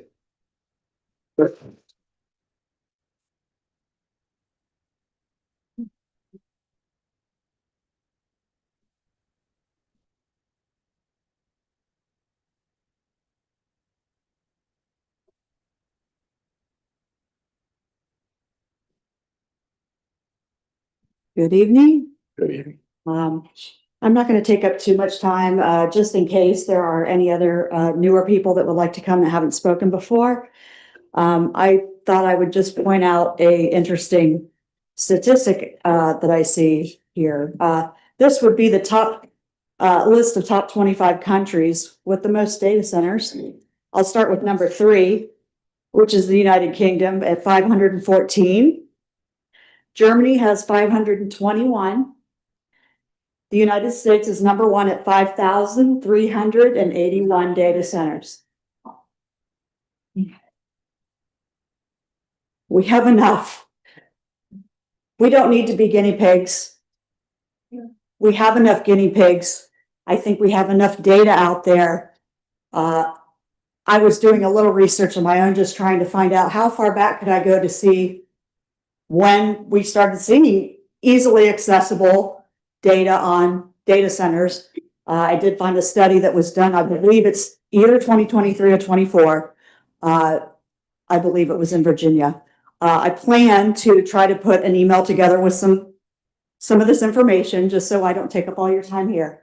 I just found that to be incredibly impactful. I just wanted to share it. I'm a lifelong resident. My name is Rena Carver. I forgot that part at the beginning. Sorry, guys. I should know better by now. I love Sunbury. I'm very proud of everybody that came tonight. people that haven't spoken before, that haven't gotten up in front of people, this is very intimidating for some people. But I hope you're getting the idea of how much we care about this community.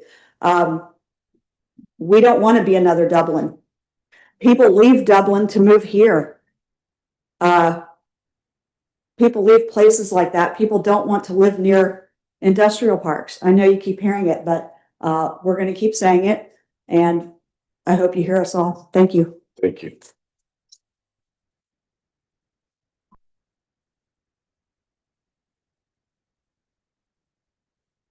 Anyone else like to speak with the Planning and Zoning Commission?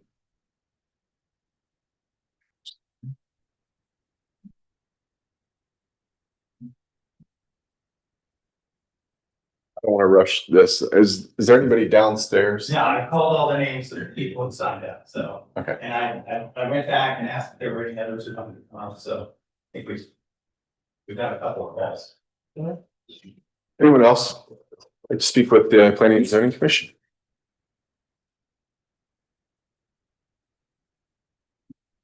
All right. We're gonna go ahead and close the visitor section. We're on to approval of the minutes, February 23rd, 2026. Looking for a motion. Make a motion. Got a motion by Mr. Palmer. Second by Mr. Long. Discussion. Roll call. Mr. Palma, Yes. Mr. Long, Yes. Mayor St. John, Yes. Mrs. Miller, Yes. Mr. Soderman, Yes. Mrs. Stark. Yes. 6 yeas, motion approved. Next item on the agenda is the zoning report. Thank you, Mayor. In the past month, we have had 24 zoning certificates, 10 of which are new builds and 7 occupancy permits. Of the 10 new builds, they are split between the Pulte products we've kept having. We've also issued the first single family house for Kidner Crossing over across just off the corner of Cherry and South Kidner Parkway. And then Woodland Lake, sub-area B, which was the 3-story walk-ups on the west side of 71. They also had their permits issued as well for zoning certificates. So you'll notice in the subdivision breakdown, we have a couple zeros that went to actual percentages. Aside from that, that puts us at 24 new residential builds for the year, 39 total units, 34.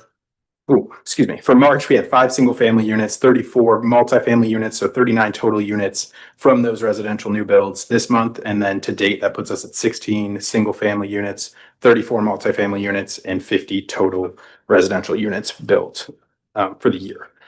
And then in addition, I did include the 2025 the 2025 zoning report covering the whole year. So I did want to see if there's any questions on that. I did want to make a note that the back page is data from the county and it's tracking specifically building permits. So it's not an even one-to-one for zoning certificates to building permits.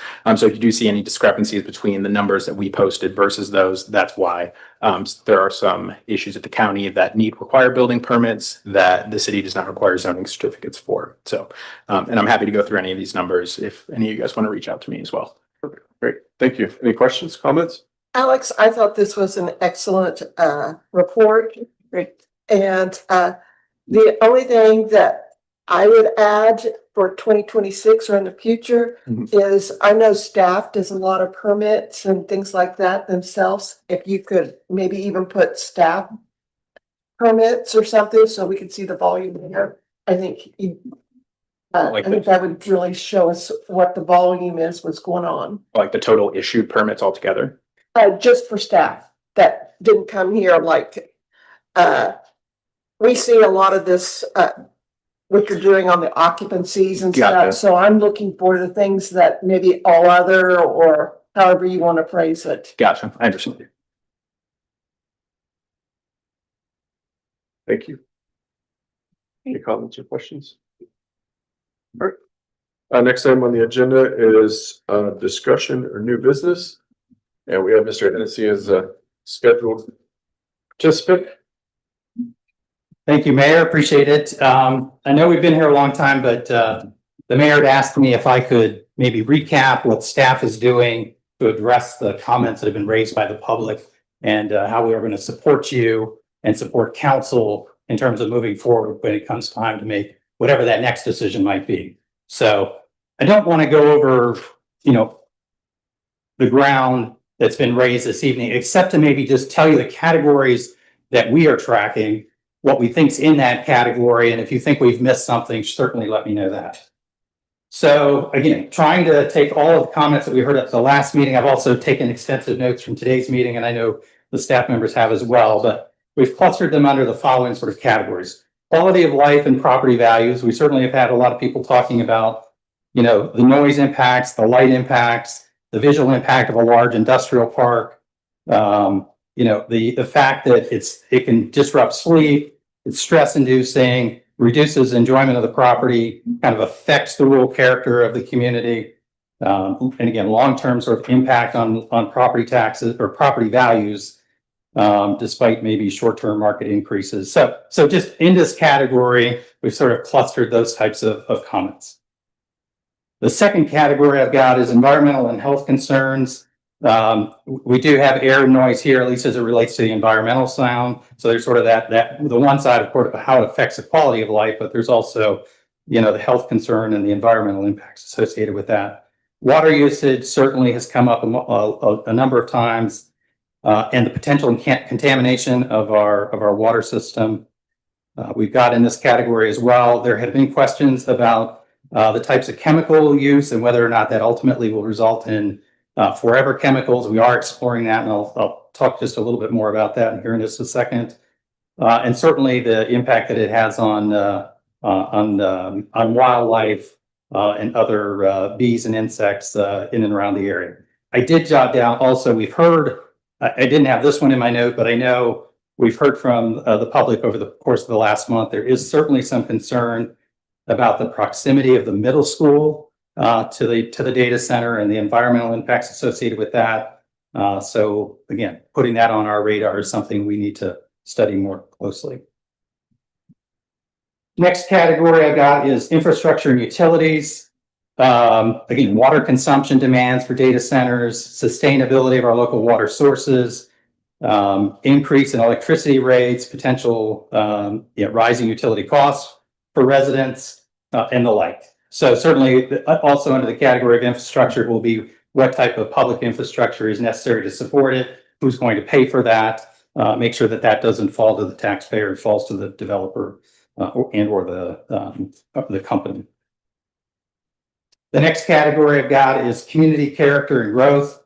Many residents emphasize preserving some very small town, rural character, concerned about the rapid industrialization of the area, the loss of farmland, the cumulative effect of snow or of development, that type of thing. So just sort of study the pace at which growth is happening and how it's changing the character of the community. Economic considerations and risk, the next category.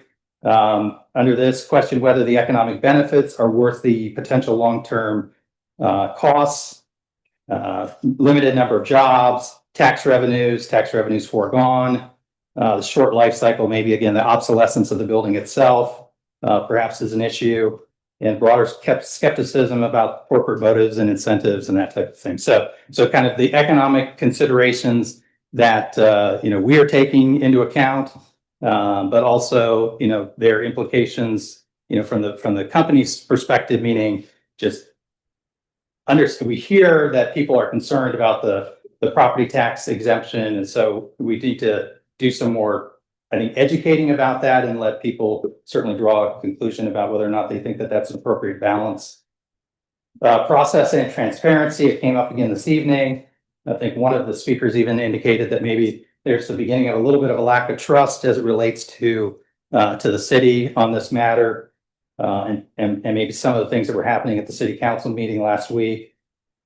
But here notices the sufficiency of the notices and whether or not we are, adequately doing the outreach that we need to be doing, not just from the legal perspective, but is there more that we should be doing as a staff to reach out to the community about these issues that have, economic and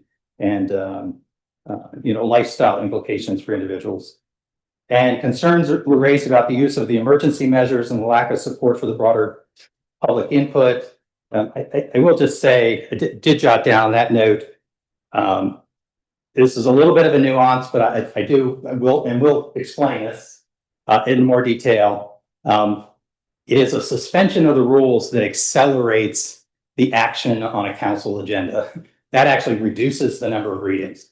And I know a lot of people see the emergency and think that that is what's kind of accelerating the action.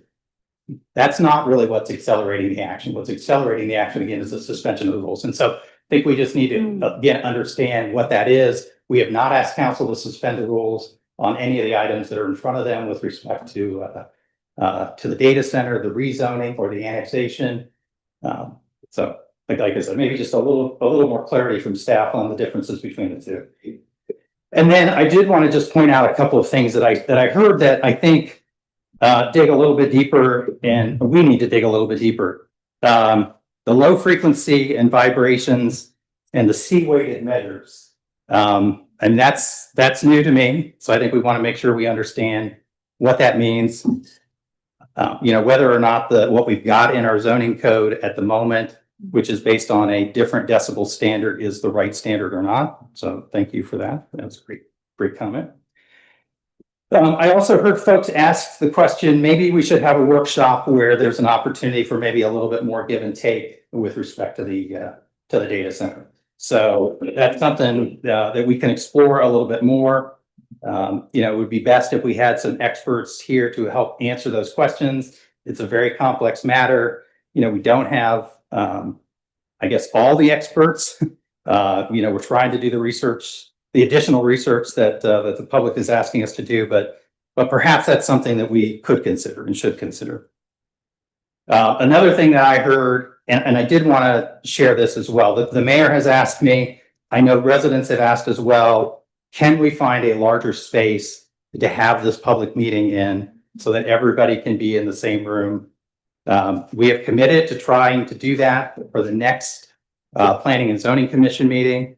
I have no commitments that I can make it happen, but we will look into that so we can get everybody in the room. I think everybody who's wanted to speak has been able to speak, but it's important to the public, I think, that they all be in the same room with the representatives at the same time.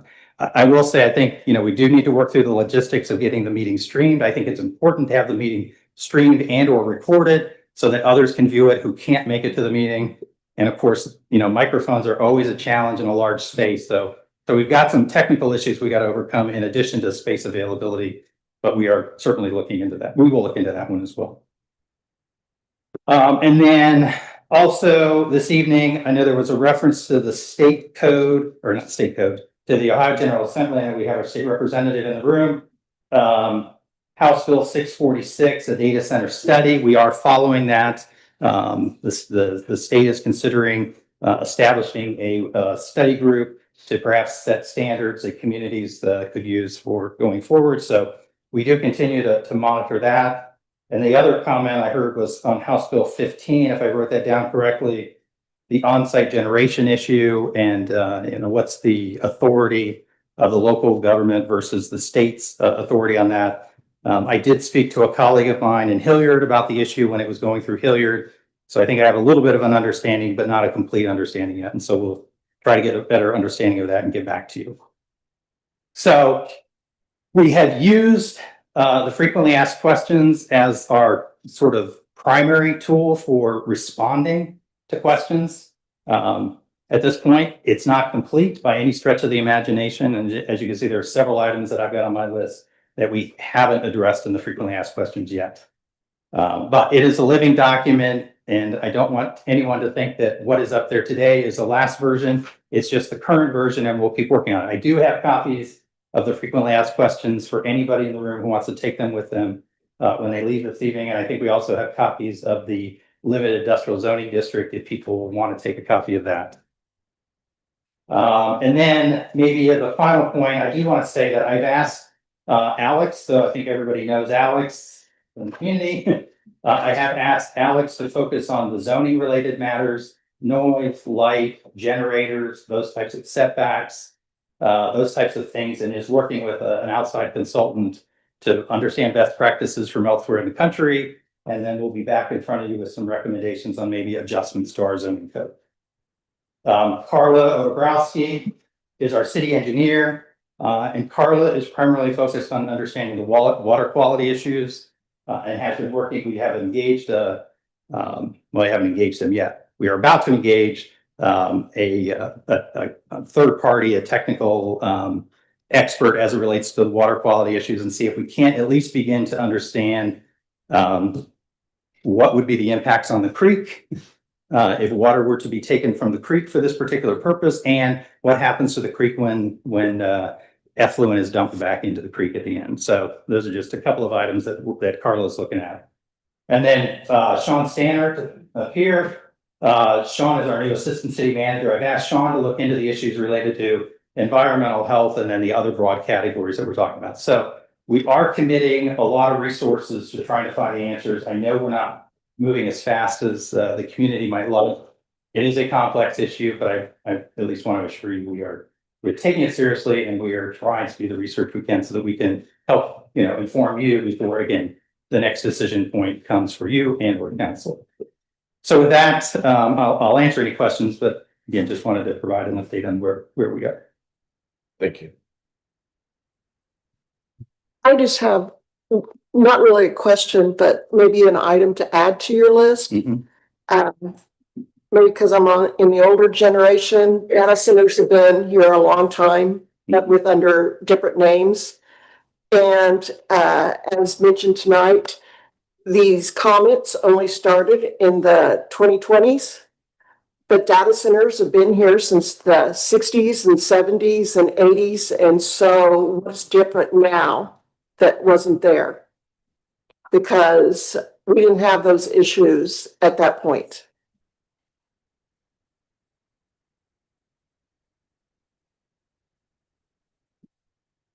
Okay. On the environmental impact studies that they brought up tonight, I thought that was a good one. I'm not sure how much you hit on that in your items, but is that typical that we require those, and at what level do we require those? Yeah, I did jot that down. I didn't get the second part of the comment, so we're going to have to go back and listen to it. Shoot. Second. Yeah, so ask for a comprehensive environmental impact statement and not a mitigated something. Yes. I gotta figure out what the mitigated something is. So yeah. I believe the initials was EIS, full blown EIS. Yeah. That's what I've read. So yeah, I mean, maybe that's a standard that we, need to articulate more clearly in the zoning code, that, that'll be an expectation of a developer. Or again, maybe there's another way for us to get at the impact statement, even if it's not in the zoning code. Thank you. Yeah.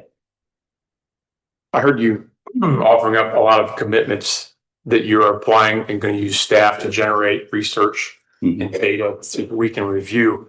Can you comment on what data and support we're getting from the applicant? I mean, have we reached out to them to justify their position on these topics so that we have data being presented that can be evaluated for accuracy and things like that? Great question. I will say that we are trying to avoid that as our primary source, because I don't know that the public would see that as a credible response. Right. If Amazon provides the data, that they could see that. I mean, we do have some information from Amazon, but again, I think we're trying to find more independent sources. I understand that point, but I think hearing their side is a good counterpoint to, obviously we should do independent research, but I don't want to do all the independent research and then find out they've got a great trump card that, that doesn't apply here because of this reason or because of how we're doing this. I think involving everyone, and that's not just the community, it's involving people who are trying to come into the community in the discussion is an essential part of transparency. Not just saying the one side of the argument, this is what we found, and because there's going to be plenty of data and information that we probably won't find, because that data is not available. And by asking the applicant, it kind of pushes the issue of you need to be more transparent with the people here on these important topics. Okay. So identify their leverage points, like you said, in the rebuttal, right? How, I'm not saying I'm going to believe everything they say. I'm saying I want to hear what they got to say. If they bring up something we haven't thought of, like, oh, well, we need to, have a good, exactly. Be prepared. All I would say is this, I'm when I'm talking to our staff after these meetings, like, what are we doing? You know, what are we doing to get this information out to the public? I haven't explicitly said that, but I don't want to go to Amazon and ask them anything. I've heard what Amazon has said in different webinars. You know, they've got, you know, and I don't know, audio engineers that, you know, do a great job dampening sound and things like that. I mean, I'm spending a little bit more time in New Albany, like driving through by myself, shutting my car off, sitting, listening. You know, do I hear the hum? That's obviously not scientific data, but I'm trying to validate some of the things. But like the big focus that I would like our staff to take is very much focus on independent. And I heard that from many residents. And I think it's great if we ask Amazon to opine on what they do for water quality and what forever chemicals. But I think we should be leaning on the EPA, which honestly I'm a little bit concerned about right now too, about some of the things that they're proposing. So I would much rather lean towards independent. What's that? You've got a scowl. I need to hear. What's the scowl? I want to hear from everybody. Okay, good to hear. Between you, because that kind of goes back to data centers have been around for a long time, and these things are just now surfacing, and they're all recent. So what has changed in the data centers? And so is there a difference between the older data centers and the newer data centers? Or is it because, excuse me, I'm talking, the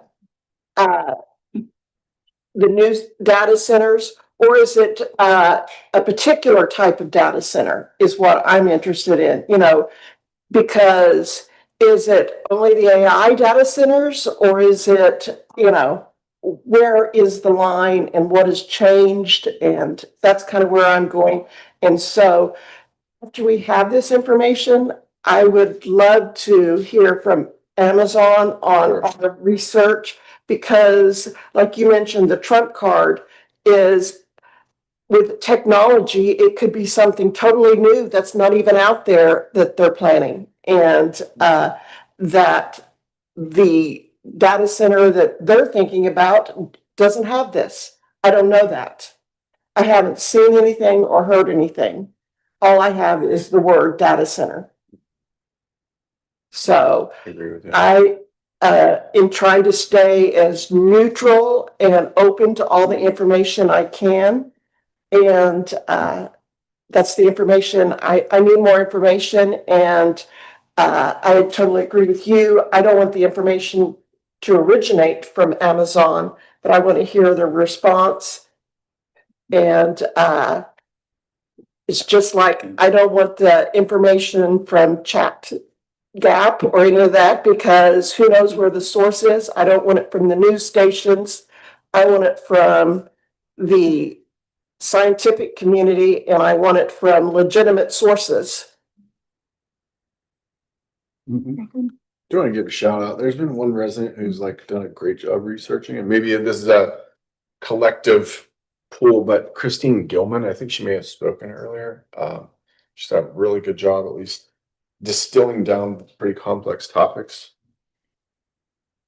My comment would be on communication.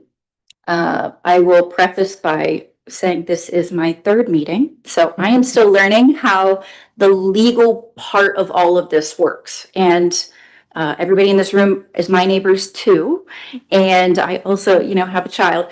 And so I can only imagine how it feels when there's two sides, but we're not having discussion. That's weird, right? Where we have discussions usually. And that's how communication usually works. But I'm learning that's not how the legal process works. And that doesn't make it wrong. But there are, I guess, like step 1, step 2, step 3.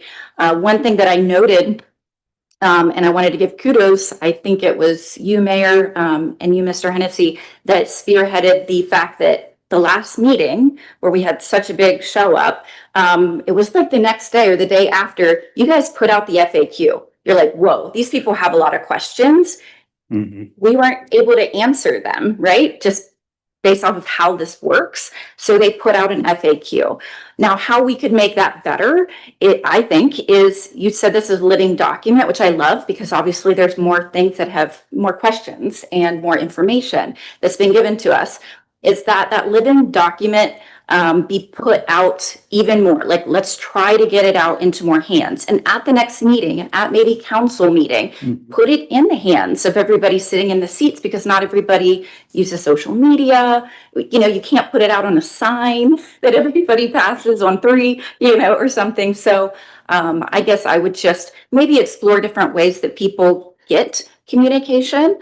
And if, you know, residents have other ideas on that, because when we do get the information from Amazon, from the independent studies, how do we get them into the hands of the people that it's really affecting the most, right? It's going to be 500 feet from that person's house, because I can understand how it might feel like, what can I do? I'm feeling a little helpless. So I'm showing up, understandably, but they're spending their evening to come here, and it's like they're pleading, but at the same time, on our end, it's like, okay, you gotta, you know, a process. So I hope that all makes sense, but that's my 2 cents about communication. Yeah, so yeah, definitely need to be thinking of other ways to get the data out, or the frequently asked questions. Yeah. What I should have mentioned also is we are trying to also build out a data center page as well. Okay. So the frequently asked questions are there, but there are 3 or 4 other documents there as well that were approved along the way. Okay. Just as a way so people, again, can see what has happened, you know, what might be happening, that type of thing. But, and again, it's not perfect, but we did just have a meeting earlier today. We know another community here in Central Ohio. It sounds like they're doing it really well. Sean will be reaching out to them and seeing if we can, you know, learn from them. Cool. So, Then know we hear you, yeah. right? And yeah.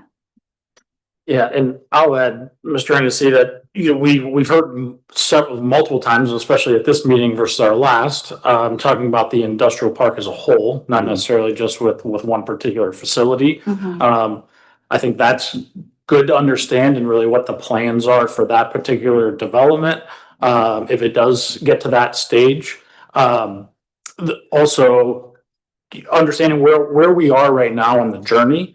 Is a data center 100% coming? I guess I don't need an answer now, but it doesn't sound like that is 100%. From the feedback that I'm receiving, I'm assuming that the folks in the room have all kinds of research over the last few years of the decisions that were made in Sunbury. But I think making that clear to everybody of exactly where we are in the journey, and then what our path forward is. So is it a mitigation effort of all the environmental pieces that we know are you know, that we've heard are the concerns, or is it, you know, continuing down the path of how does the community continue to share their feedback? In addition to that, now I think that gives us an understanding of what our path is. If personally, I haven't heard a lot of information discussed about the funding and the financial benefits that it could bring to the community. I've seen that it can improve, you know, put the funding into the school system, public safety. How much are we talking about? What is that going to do? Are we at a deficit? I think there's some concerns from the community. If we're not, I don't believe we are. I'm not privileged to the information. But you know, what are we going to do with that funding that does come into the community? Does it build another school? You know, what are those plans? And I think, you know, just kind of understanding what that outlook is for the community members would be helpful. Yeah, that's great. Thank you. Yeah, we certainly have not talked about what we think the economic benefits would be on the upside. So yeah, I think we probably do better on the education front, or we could educate people a little bit better about what we think, you know, the benefits look like from the financial side. Recognizing, again, plenty of speakers came up here and said, you know, money shouldn't necessarily drive the decision. There are lots of other factors to consider, but. And I think timing too. Sorry, Daryl. I think timing is important. Is it year 1? Is it, you know, year 5 when it starts being built? Is it year 10 when, you know, so I think just understanding that timeline. And that's where I was going to go next. So that's a good segue. And that is, I mean, I think we've said it in public meetings, you know, that the data center is dependent upon electricity to be at the site in order for it in order for them to operate a data center there. Best we know, that's not available till 2030, 2031, something like that. So we're 5 years out from having the electricity on site to support a data center. Back up a year or so and you start to now get into the construction schedule. So again, could be 2030, 2029, something like that. But again, yeah, useful for, I think, people to understand what this timing looks like. So while I know that people have said, we've been here 3 times, make a decision, kind of, it's not going to happen that quickly. It's just not going to happen that quickly. It was 2 years in a series of public meetings to get where we are today. A lot of complex issues to understand. And a lot of hoops that the data center still needs to jump through. I think what I want to say is this, though, is that it's important to note that 200 plus acres of that land has already been zoned for limited industrial use.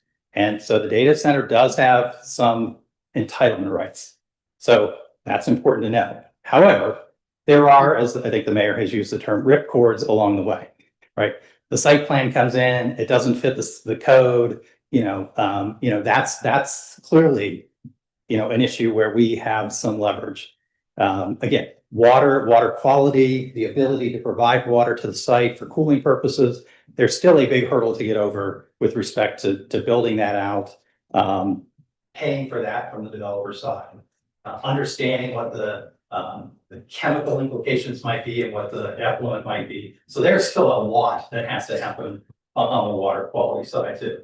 And then electricity, it's not necessarily a power issue. I mean, that's really AEP getting electricity to the site, but it's important to at least understand, that other issue that might be going on out there. What if they try to do on-site power generation? What does that do to the timeline? So we do need to understand that. They have given no indication to city staff that they are looking at on-site power generation. We've asked them multiple times that question. There's no indication that they are looking to do that. I'm not saying that they won't, but at this point they're not. So in our mind, it's really the 2030, 31 schedule that seems to be driving. That'll drive the decisions, I think, a little bit. Okay. Impact. So Thanks. Any other comments, questions for Mr. Henderson? I did one item. We have Representative Lear here. I was going to ask her to come up. This is unrehearsed, but to speak just a little bit about House Bill 646, which I've been tracking very closely, and maybe just a little bit on House Bill 15, which was referenced earlier about on-site generation and the like. Thank you for being here this evening and staying late. Thanks, Mr. Mayor. I wasn't planning on doing this, but I'm happy to try to be helpful and give facts as I can. Is it okay if I also speak? Okay, great. First of all, thanks for doing this. Thanks all of you for coming. I've heard so much good information. I want you to know that we're gonna need you to participate in this coming commission that they're gonna be starting. 646 that you're referring to, Representative Gary Click and Kelly Beavers are creating this study commission.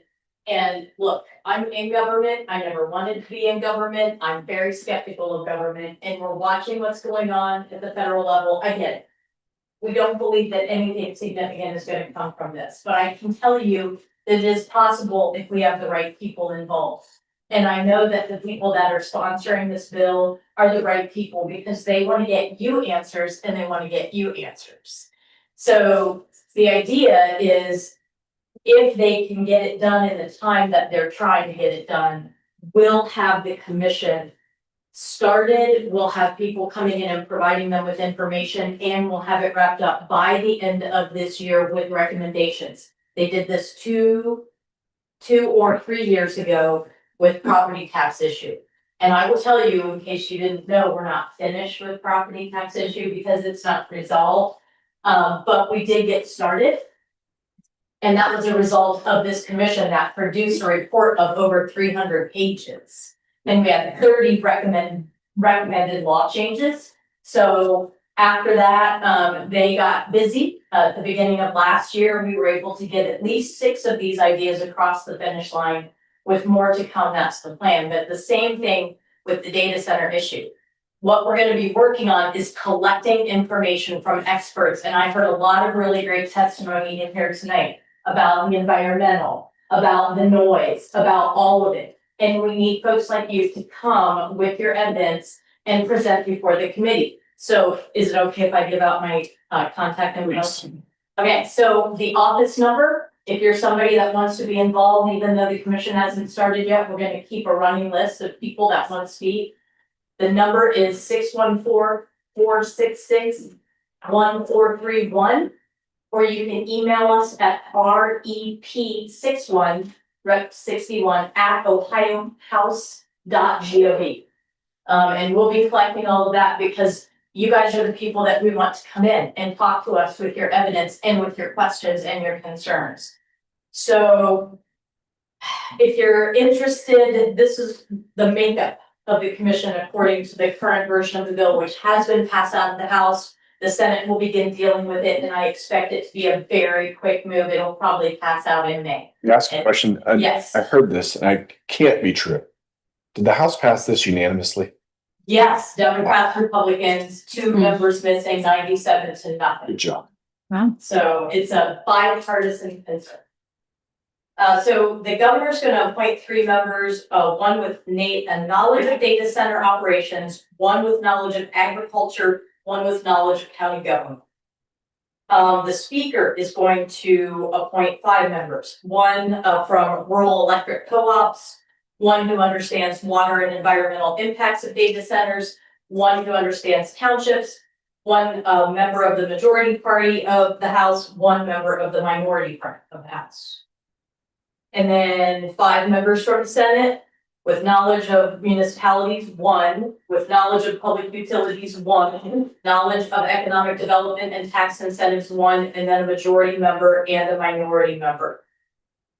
So the expectation I have is probably whoever heads the technology committee will probably be somebody who's appointed both from the Senate and the House.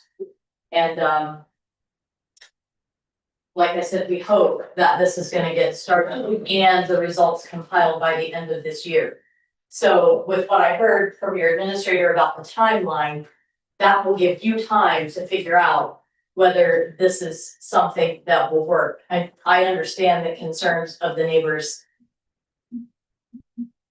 I just do. And I don't envy you your jobs after having had these people come in and say, we can do this and will be a benefit to the community. And then the community is concerned. So I think together we'll be able to figure this out. I mean, you've got some great people in here who've been able to give you really good information. House Bill 15. I can tell you the whole point of passing House Bill 15, which the rest of the country is watching and they're trying to mimic what we've done, is to make sure that we do not have electric costs go up for the people that live in the areas, especially of data centers, but any major industrial business that's going to use large amounts of electricity. Our goal was to make sure that these places have the ability to generate their own. And we want that electricity, if they have extra, because they're generating their own, to go back into the area where the people live to lower your bills even more. And President Trump has signed an executive order that says they cannot pass their increased costs on to the people that live in the area. They cannot. So we're going to be watching that very closely. I'm hoping that we are able to get Congress to do the right thing and keep what he's trying to do as law.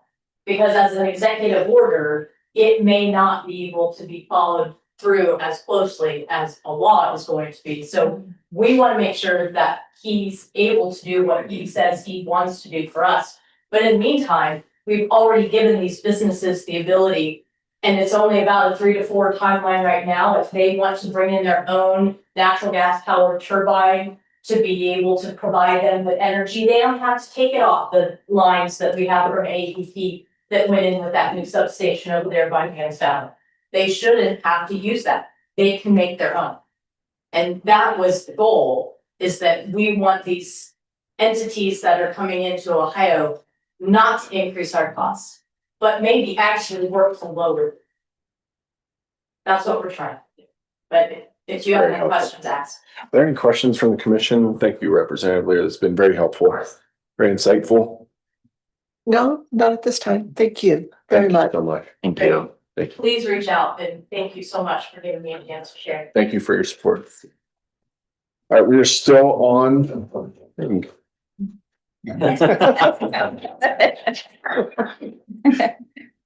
We are still on discussion and new business, longest zoning meeting in 3 years. Nah. Can we make sure that we look at Memorial Day? Sent out in preparation for next meeting. So if there is any discussion we need to have for April, we'll have it at that month, but hopefully we have a date locked in before next meeting. Great, thank you. Anything? Just started? That's nice. Come on. I'll save it for next. That sounds good. All right, next meeting, April 27th, 2026. And I'll make a motion to adjourn. A second. Second by Mrs. Miller. Discussion? Bedtime. Mayor St. John, Yes. Mrs. Miller, Yes. Mr. Long, Yes. Mr. Soderman, Yes. Mr. Palma, Yes. Mrs. Stark. Yes.